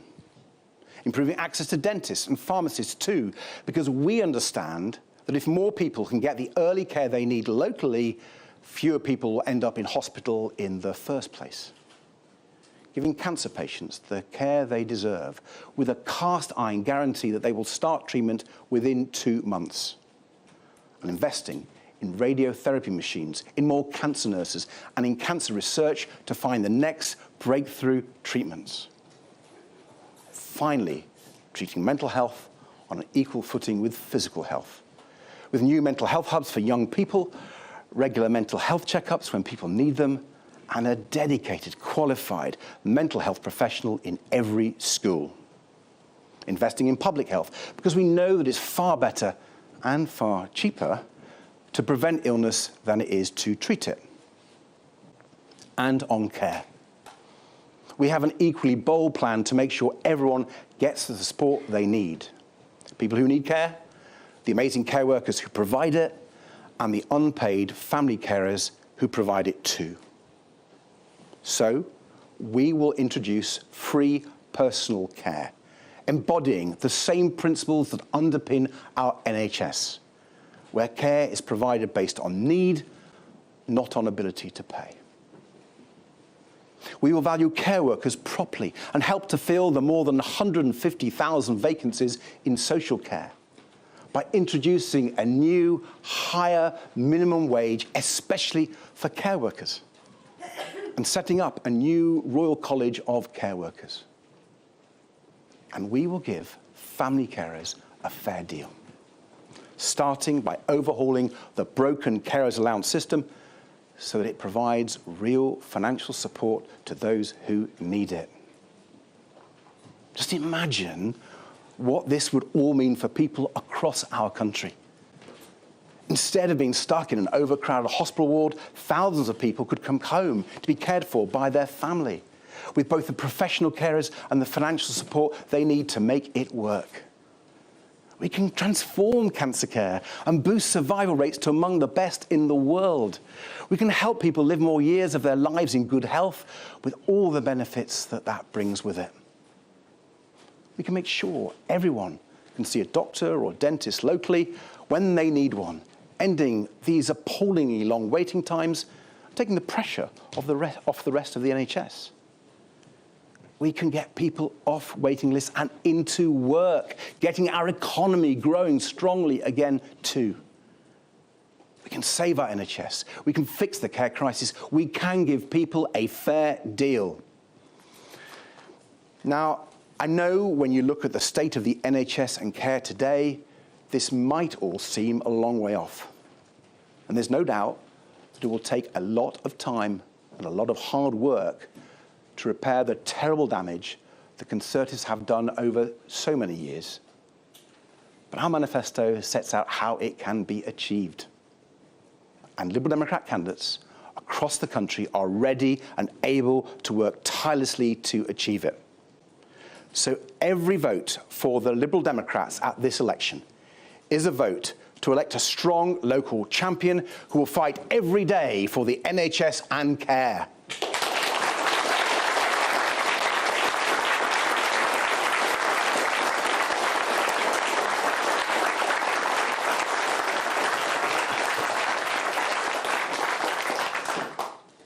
I'm truly proud of the focus our manifesto puts on these issues. As a carer for most of my life, this is personal for me. And having met so many wonderful carers as I travel across our United Kingdom, I know it's personal for millions of people. Let me just mention one other policy in our manifesto that means a lot to me personally. Restoring proper bereavement support for parents whose partners have died. You see, I remember how important the widow's pension was for my mum after my dad had died. I remember going for a walk with her and our dog every fortnight to collect it. We weren't especially hard up, but it made a difference. It meant something. So you can imagine how angry I was when the Conservatives cut that support back in 2017. Knowing that other families like mine would only get a fraction of the support. It was the first thing I asked Boris Johnson about at PMQs when I became leader. And I'm proud that in this manifesto we commit to reversing those cuts and restoring proper support payments to parents like my mum.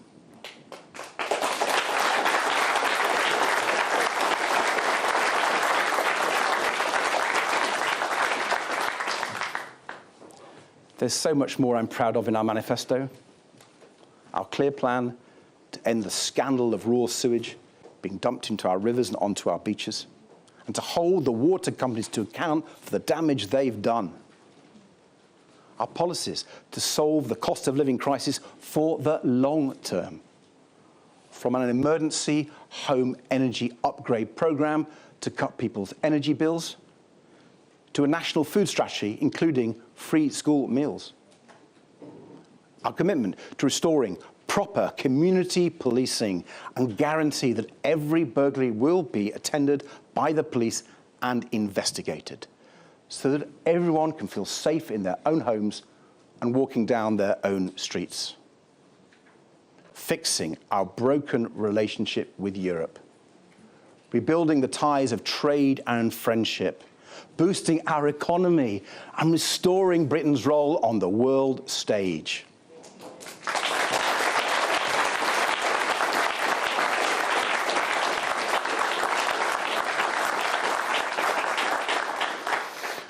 All these and more are crucial for delivering the fair deal that British people deserve. And they are what every Liberal Democrat MP elected on the 4th of July will be fighting for in the next Parliament. But if we are truly to tackle the big challenges facing our country, from health to the environment, crime to the cost of living, there is one more part of our manifesto that is absolutely critical. Our policies to transform the nature of British politics itself. Ending first past the post and replacing it with fair votes through proportional representation.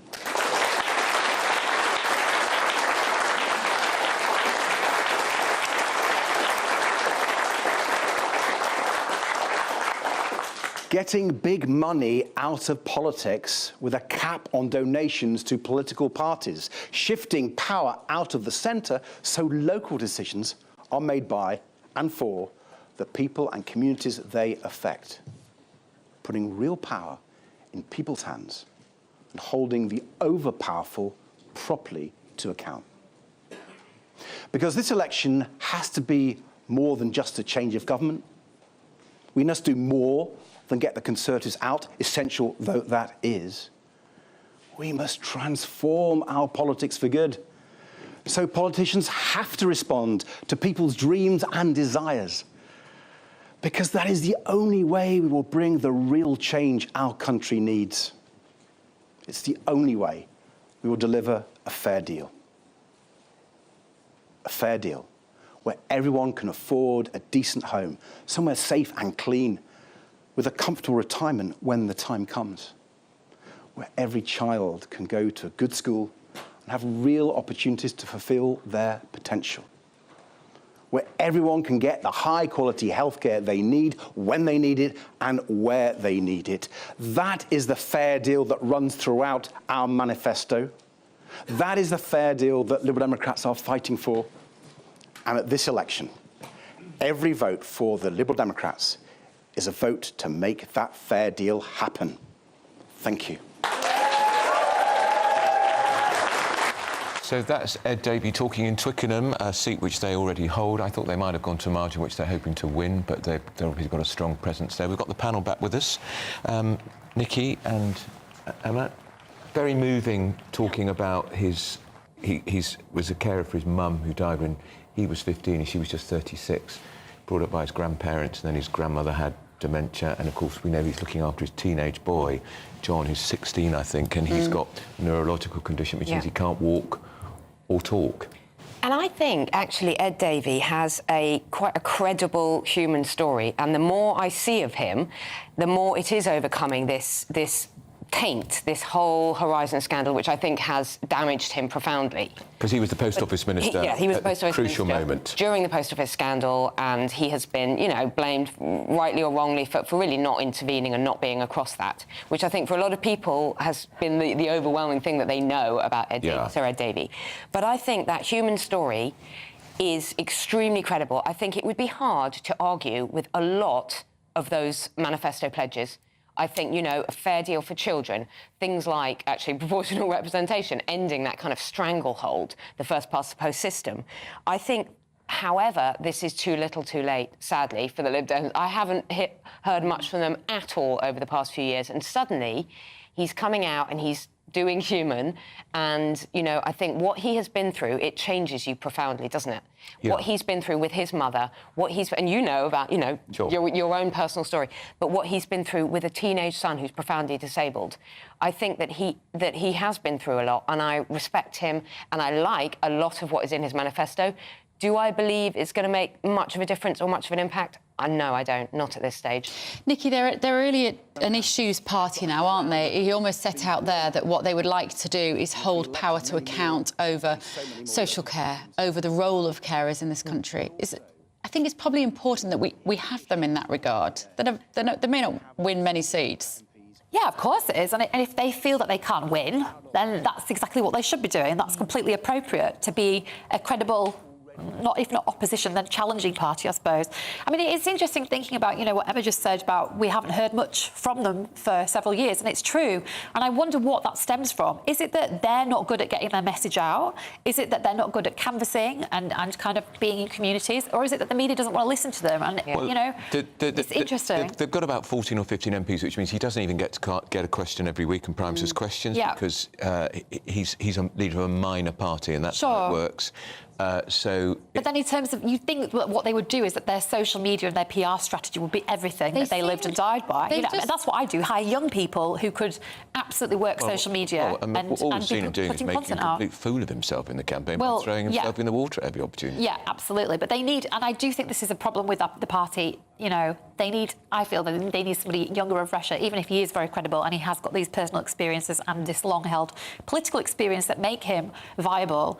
But I do think they really need some younger blood in that party, and we need to see them. Well, we did have Jo Swinson, of course, who was the leader, and she lost her seat and led them to a very bad defeat in 2019. Yeah, but there are other people, you know, Layla Moran has quite a good public profile, often on Question Time and other shows where, you know, if you didn't know who the leader was, you might think it was her, actually, and that's never a good thing. And I said recently, Daisy Cooper is good. The deputy leader is good. She is, and actually, locally, Lib Dems are quite active, aren't they? They're quite... When they're in... politics. When they have a local MP, it's very like Twickenham, and that's why, obviously, they're launching there. Yeah.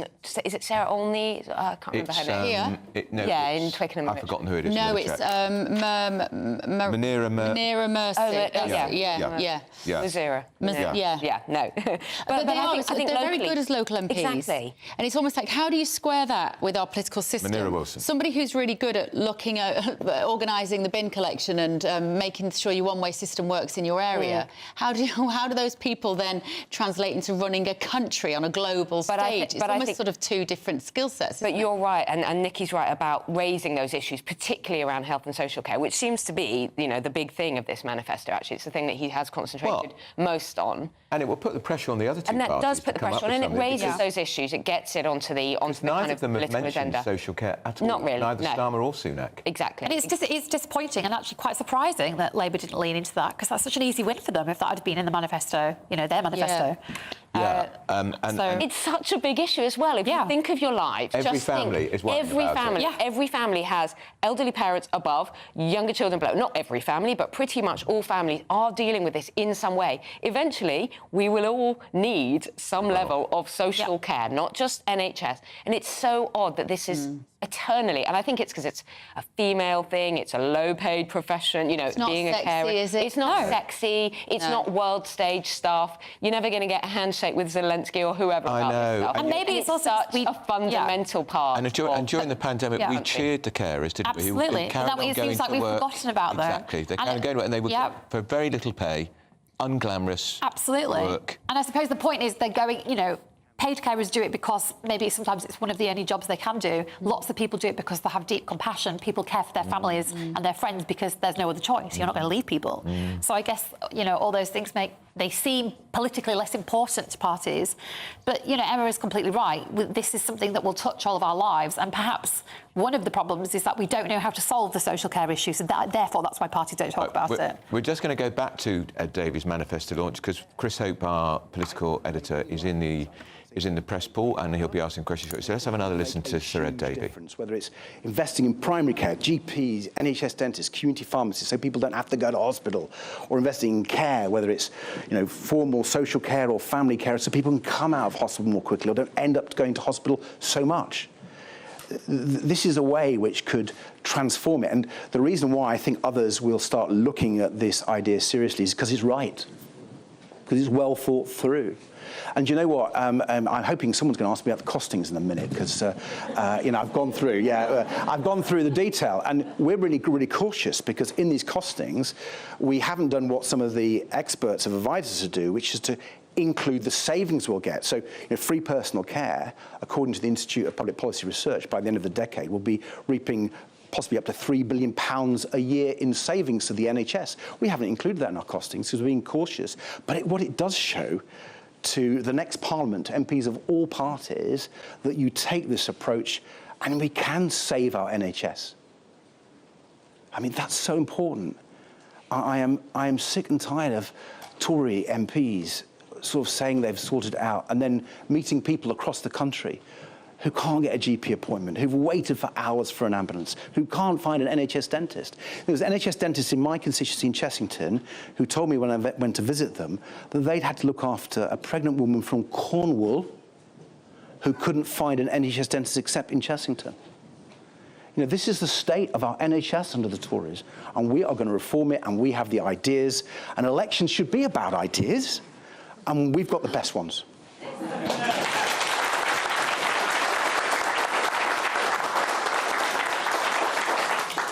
I was waiting for the applause to come down there. Morning, Thread. Paul McNamara, Channel 4 News. You're the leader of a party that wants a closer relationship with Europe. Are you worried that you're fighting for further integration with a Europe in which voters over the weekend... So let's go back to the panel because the press conference is continuing. Should we talk about something else?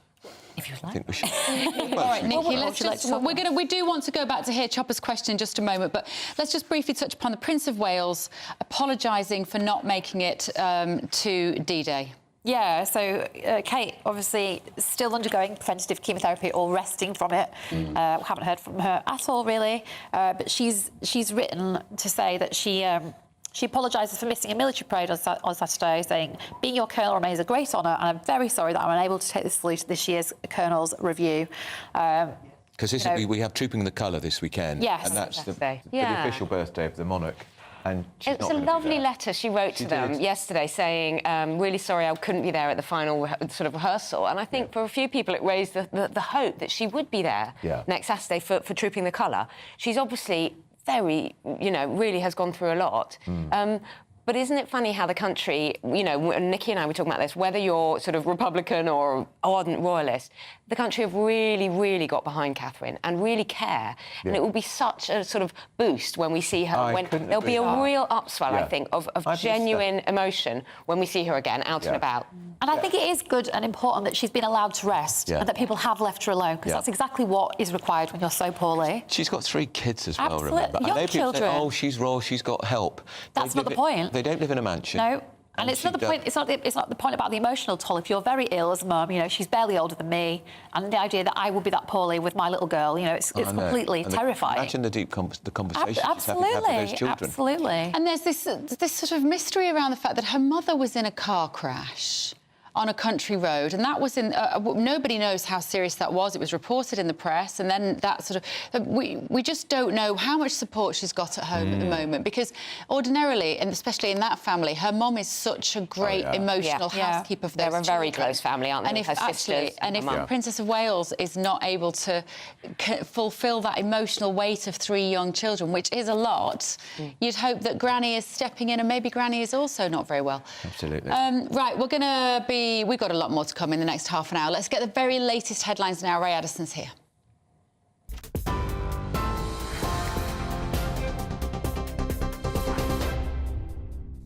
Thanks, guys. 11:32. I'm Ray Addison in the GB Newsroom. Our top stories. The Prime Minister says he never considered quitting, despite heavy criticism over his early departure from D-Day commemorations in Normandy. Rishi Sunak is promising to carry on until the last day of this campaign. Comes after the Prime Minister kept a low profile over the weekend, avoiding questions from reporters as rumours increased that he could step down. Now he's vowing that he will not stop, quote, fighting for the future of our country. I'm energised about the vision that we're putting forward for the country. Right, this campaign is only not even halfway through yet, and I'm finding an enormous amount of support for the policies that we're putting on the table, whether it's a modern form of national service, the triple lock, plus 100,000 new apprenticeships, continuing to cut taxes for people. These are all things that people want to see. I believe I've got the right plan for the country. We're the only party willing to take bold action. That's how we deliver a secure future, and I'm going to keep taking that message to as many people as possible between now and polling day. Well, the Prime Minister is promising to recruit 8,000 neighbourhood police officers in England and Wales if the Tories get re-elected. Rishi Sunak says the plan would be funded in part by hiking visa fees and increasing the immigration health surcharge for overseas students. However, Labour's calling it another, quote, empty promise from a desperate Conservative party. Well, Labour's promising to deliver free breakfast clubs in schools, part of a new childcare plan that they say will save parents over £400 a year. They're also claiming it will cut almost 500,000 days' worth of school absences. For parents who already pay for before-school childcare, Labour's funded breakfast clubs could cut the cost by up to £50 a week, delivering savings of almost £2,000 across a school year. Douglas Ross is to step down as leader of the Scottish Conservatives after the general election. He will also quit Holyrood if he is elected as an MP. The Scottish Tory made the announcement in the wake of the row over his decision to stand in the Aberdeen North and Moray East constituency. And Lib Dem leader Sir Ed Davey has launched his party's manifesto with a pledge to put health and care at the heart of his campaign. Sir Ed spoke about his own experiences caring for his mother, who died from Hodgkin lymphoma. The party leader said his experience and the experiences of other carers are, quote, exhausting sometimes, but also full of love. Well, for the latest stories, sign up to GB News Alerts by scanning the QR code on your screen or go to gbnews.com/alerts.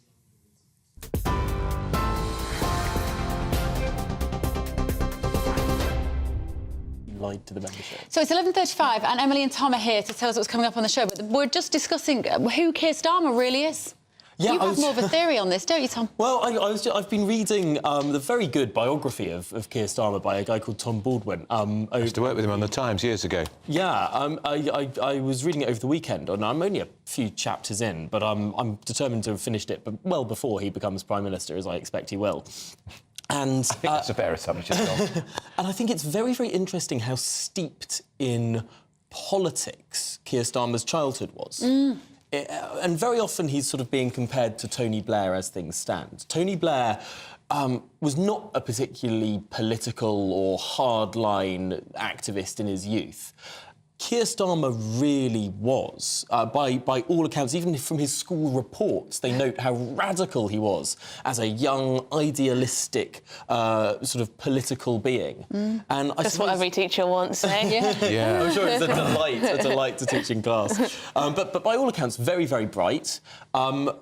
But I think it's perhaps been under-discussed, just the tradition, the political tradition that he comes from, how political his household was growing up. What else have you got on the show, then, from midday today? Well, I'm fascinated by what's going on the continent with these elections, the big surge to the right, while we're probably going to elect a left-wing government. Yeah. So there's a bit of a mismatch there. But what does this mean, the rise of right-wing parties in Europe? What does that mean for the migration crisis? What does it mean for Britain?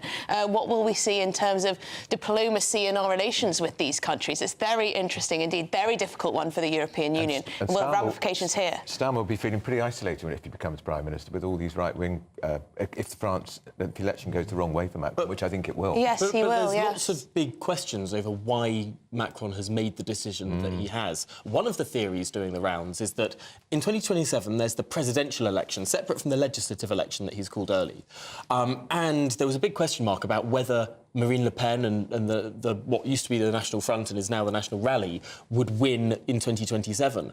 The theory doing the rounds is that he actually wants them to do better in the legislative election now, so then they're tainted with the sort of running of government and then find it much, much harder to win in a presidential runoff. Risky strategy. It is. Very risky strategy. Emily and Tom, from midday, don't go anywhere, though. We are with you for the next 20 minutes.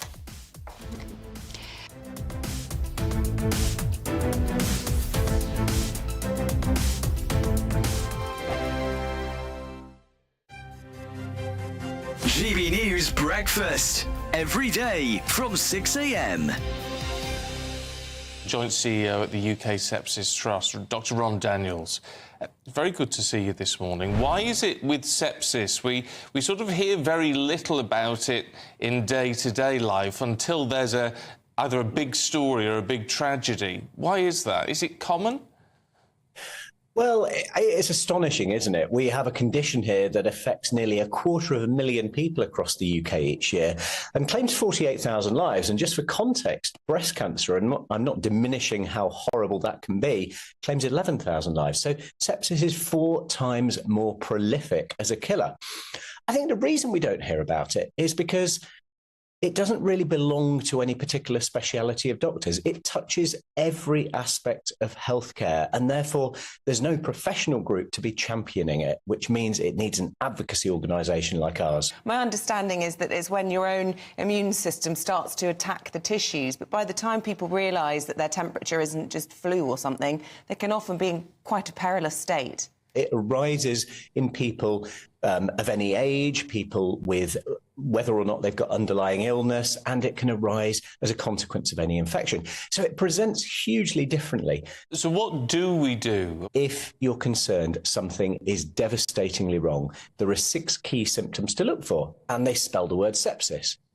S for slurred speech or confusion. E for extreme pain in the muscles or joints. P for passing no urine, no water in a day. S for severe breathlessness. I for it feels like I'm going to die, and people really do say that. And then the final S for skin that's mottled or discoloured or very pale.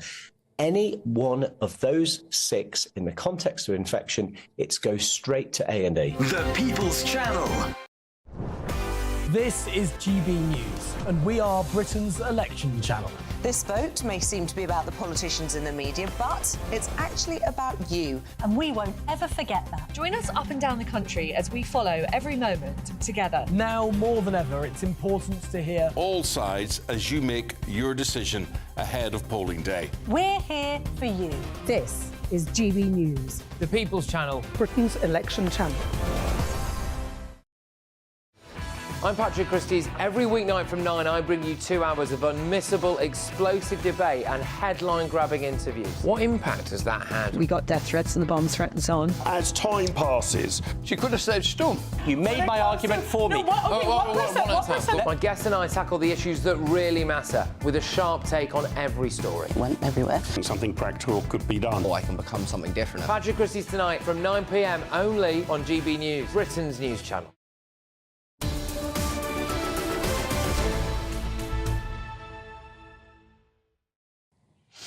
11:40, this is Britain's Newsroom on GB News. Andrew Pearson, Bev Turner. Did you just finish a yawn then, Andrew? This is because we're just about to have the Prime Minister... Just finished a yawn, I'll talk.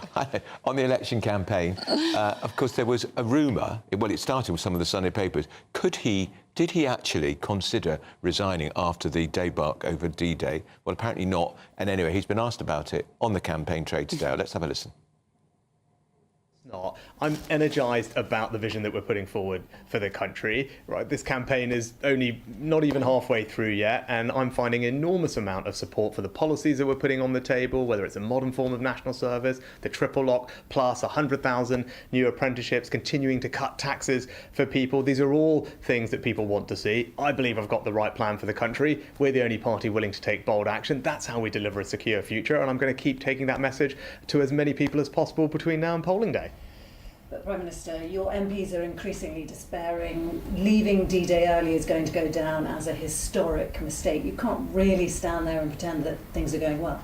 Well, the last thing I wanted to do was cause anyone any hurt or upset, which is why I apologise unreservedly for the mistake that I made. And I just hope that veterans and others can find it in their hearts to forgive me for that, and also consider my record when it comes to supporting our armed forces with a historic increase in investment, but also making sure that we have a minister sitting around the cabinet table focused on veterans affairs with more support than we've ever had to make this the best country in the world to be a veteran. But as I said, I didn't intend to cause anyone any hurt or offence, which is why I apologise unreservedly for the mistake that I made, and I hope, as I said, people can find it in their hearts to forgive me.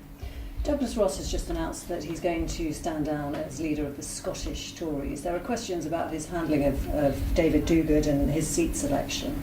Is this evidence of more chaos in your party? No, I mean, you can read Douglas's statement about his reasons, and I respect his decision. It's been a pleasure to work with him over the time that I've been Prime Minister. He's been a steadfast champion for the Union, but also he and I have worked together on delivering 2 free ports for Scotland, attracting jobs and investment, standing up to the SNP's misguided gender recognition reforms, and also being unashamedly champions of Scotland's North Sea energy industry, the only party to consistently have done that. So I think that's a track record that Douglas can be proud of, and I've enjoyed working with him, but I respect his decision. Suella Braverman says that Nigel Farage should be welcomed into the Conservative Party. This is a man who says... Oh, I really want to hear the end of that question. Should Nigel Farage and Suella Braverman... should Nigel Farage be included in the Conservative Party? Can we hear the answer to this?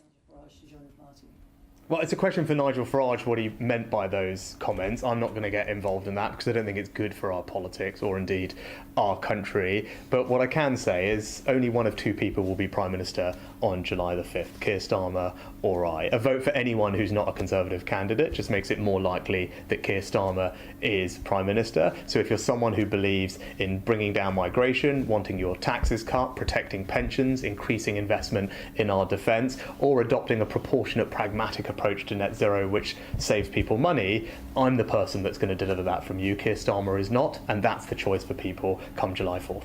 I do want to find out. That was his best answer so far. It's very unusual to hear him say the words Nigel Farage. He almost never says Nigel's name out loud, if you've noticed. But it got him, didn't it? That's when... Sunak is better when he's on the ropes a little bit. Yeah. Otherwise, he's just a bouncy little robot whose batteries are starting to go a little bit dead. There is a touch of the Duracell bunny about him. And I actually think he did very well in the TV debate last week. I thought he did really well. I thought he did much better than Starmer in the TV debate. But Nigel won the debate on Friday, according to all the polling, with all of the other leaders. The 7-way debate on Friday night. Nigel came out on top. I agree, but there was just too many in it. Can I just say, I think I'm the only person in the country who thinks it's all right that he left the D-Day celebrations quite early. Why? Because he's preparing for an election, because he was coming back for a manifesto meeting, because the King was there, Prince William was there. There were... Even the veterans themselves had left by that point. I think he's been given an unnecessarily hard time, and I just wish he'd come out and defend himself on that. Yeah, and why did he allow it to be reported that the reason he came back was to do a pre-recorded interview with ITV when actually he came back because he had a meeting about his manifesto to sign it off, which we will see this week. Right, still to come, is the EU in meltdown after this surge to the right? We're going to be joined by former Labour Minister for Europe and the man fronting Frexit. You're with Britain's Newsroom on GB News. Good morning. Welcome to your latest GB News weather from the Met Office. It's a bit of a cloudy start for many of us this morning and a damp start too, although there are some drier and brighter interludes on the way. The area of rain that we've seen sinking its way south and eastwards overnight eventually clears its way towards the southeast, but could lead to some travel disruption during the morning rush hour across eastern parts of England. It's closely followed behind by plenty of heavy and blustery showers, these perhaps turning to some longer spells of rain across parts of Scotland. Parts of Wales and southwest England seeing the best of the sunshine this afternoon, but temperatures here only around 18 or 19 degrees and struggling to reach much more than the low to mid-teens further north. As we go through the rest of Monday, there is still going to be plenty of showers around through the latter half of the afternoon, but parts of southwestern England and Wales generally staying that little bit drier and brighter, so some late sunshine here. Heavy showers still across northern parts of England and maybe 1 or 2 across Northern Ireland too, but generally staying a little bit cloudier for parts of Scotland, and those showers do continue to push in from the north, pushing their way southwards into Monday evening and into the start of Tuesday. So those showers do continue for a time through Monday evening, but they will gradually start to ease overnight, so generally turning drier for most of us as we go into the start of Tuesday.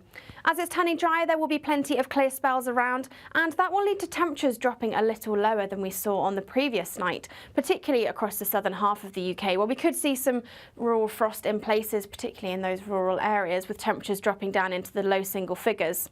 That does mean that Tuesday starts a bit of a drier and brighter day for many of us. Still 1 or 2 showers around, particularly across parts of Scotland and along some eastern coasts as we head towards the afternoon, and some cloud bubbling up as well, so perhaps a bit of a cloudier end to the day. The showers across eastern parts of England, perhaps not quite as heavy as on Monday, but temperatures are still a little below average for the time of year. Only the mid to high teens further south and still in those low double figures further north. Every Saturday, 10 till 12, we'll bring you all of the news that you need to know. We'll also remind you that there is so much to smile about. It's my favourite time of the week. I get to relax, enjoy some light-hearted stories, and let Ellie teach me about fashion too.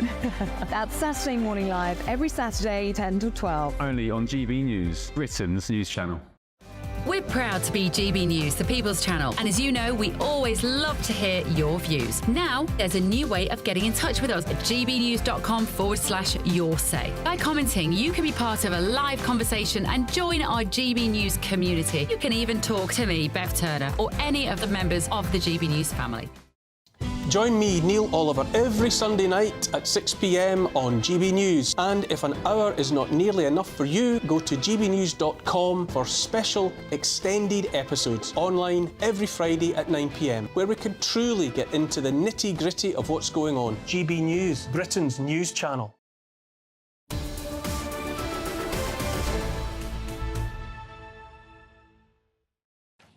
So Europe is apparently in meltdown with the surge of the right. French President Emmanuel Macron has called a snap election after his party suffered a calamitous result in EU elections.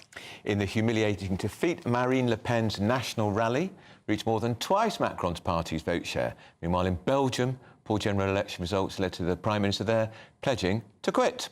So should we worry about this or not? Well, joining us now to discuss this is former Labour Minister for Europe, Denis McShane, and leader of France's Generation Frexit group, Charles-Henri Gallois. Good morning to you both. Charles, let's start with you. What chance of Frexit happening, do you think, in the next few years? I mean, it will depend not on European elections, because the European Parliament is not a democratic parliament. They don't have the initiative to vote laws or guidelines or to change the treaty, so it won't come from the European election, but it can come from a national election. And that's why it's quite interesting to see that Macron has dissolved the parliament in France, because we will have new elections. And for example, if the national rally arrive first in the election, we can form a government. If they want to implement really their policy, it will mean that they will have to confront Brussels. And if they confront Brussels, eventually it should happen a referendum on membership, as you had in the UK, because on the main, let's say, proposition, on the main topics of the French politics, which is immigration, which is energy, even agriculture, and so on. When you look at it, it's always an issue from Brussels. So it will be quite interesting to see what will happen by the end of this month and the beginning of July, because we will have a brand new parliament in France. OK, all right. Thank you, Charles. I think we've got a little bit of a problem with your audio, and I'm not sure whether you could hear that, Denis. Yes, it was very clear, but the paradox of Brexit and France is Marine Le Pen was the biggest advocate of Brexit. She covered her social media and her house with Union Jacks when the Brexit vote was announced 8 years ago. But she's seen what Brexit has done to Britain, and the French right, apart from Mr. Gallois, just have stopped talking about it. The interesting thing about the election yesterday was, if it was purely a European Parliament election, I think everybody would have said not much change, low turnout, boring politicians. The far right got an extra 9 seats out of 720, so it's no big deal. The ruling centre-right party, which the Tories used to belong to until David Cameron walked them out, won an extra 9 seats too. So the Socialists did very well. The Greens were slaughtered, because I think everybody in Europe's fed up with green ideology and, green... net zero. Well, it's not. It's everything. It is. It's workers, it's farmers, it's people needing their cars to go out to work in the middle of the night. And it's also this slightly over-idealistic, theoretical... I don't want to say the word arrogance, because I respect the Green cause, but the Greens, as in this country, have not broken through. But the important thing is, it's all irrelevant now, because Emmanuel Macron has thrown a complete bombshell. Do you understand why he's... Yes, very clearly. He had either he said nothing much has happened. You can't say that. Marine Le Pen has been on 30% plus for the last couple of years in all opinion polls, and she got that in the European Parliament election. It wasn't a dramatic breakthrough, because European Parliament elections are protest votes. Our own beloved Nigel Farage came top in 2019, 2014, second top in 2009. Did it give him a single seat in Parliament? No. And what I think Macron is saying now is, look to the French people, above all to the French political parties, who are an absolute shower in the last 10, 15 years. Either grow up, unite, become a serious party like the British Labour Party, like other parties elsewhere in Europe, on the right and left, or else Marine Le Pen is going to win the national parliament elections on June the 7th. It's right after ours. So the 3 years that come, Macron has all executive power. I'm sorry, I mean, a prime minister elected by the parliament doesn't in France. And her candidate is a very handsome-looking young 28-year-old, her favourite grandson, as it were. But he can't answer two questions in a row. He makes Chris Philp look like an intellectual. But then doesn't that show you how popular that right-leaning thought is, if you can put somebody like that you think isn't a great politician and they will still win? Oh, yes, look, everywhere in Europe, look at Nigel Farage. Yep. I mean, there's anti-immigrant hates, there's anti-green hates, but let's wait and see. I'm so sorry, Dennis, we do have to wind it up. Not enough of you, Dennis. Come back and see us again soon. That is it from us this morning. Good afternoon, Britain, with Emily and Tom. Here they are. See you tomorrow. As you've been discussing, the French legislative elections are on. The Belgian Prime Minister has resigned. Will we feel the reverberations from this political earthquake here in Britain? And should all school children, get a free breakfast at school? Is there any such thing as a free breakfast? That's Labour's policy proposal today. All of that after the weather. Looks like things are heating up. Boxed boilers, sponsors of weather on GB News. Good morning. Welcome to your latest GB News weather from the Met Office. It's a bit of a cloudy start for many of us this morning, and a damp start too, although there are some drier and brighter interludes on the way. The area of rain that we've seen sinking its way south and eastwards overnight eventually clears its way towards the southeast, but could lead to some travel disruption during the morning rush hour across eastern parts of England. It's closely followed behind by plenty of heavy and blustery showers, these perhaps turning to some longer spells of rain across parts of Scotland. Parts of Wales and southwest England seeing the best of the sunshine this afternoon, but temperatures here only around 18 or 19 degrees and struggling to reach much more than the low to mid-teens further north. As we go through the rest of Monday, there is still going to be plenty of showers around through the latter half of the afternoon, but parts of southwestern England and Wales generally staying that little bit drier and brighter, so some late sunshine here. Heavy showers still across northern parts of England and maybe one or two across Northern Ireland too, but generally staying a little bit cloudier for parts of Scotland, and those showers do continue to push in from the north, pushing their way southwards into Monday evening and into the start of Tuesday. So those showers do continue for a time through Monday evening, but they will gradually start to ease overnight, so generally turning drier for most of us as we go into the start of Tuesday. As it's turning drier, there will be plenty of clear spells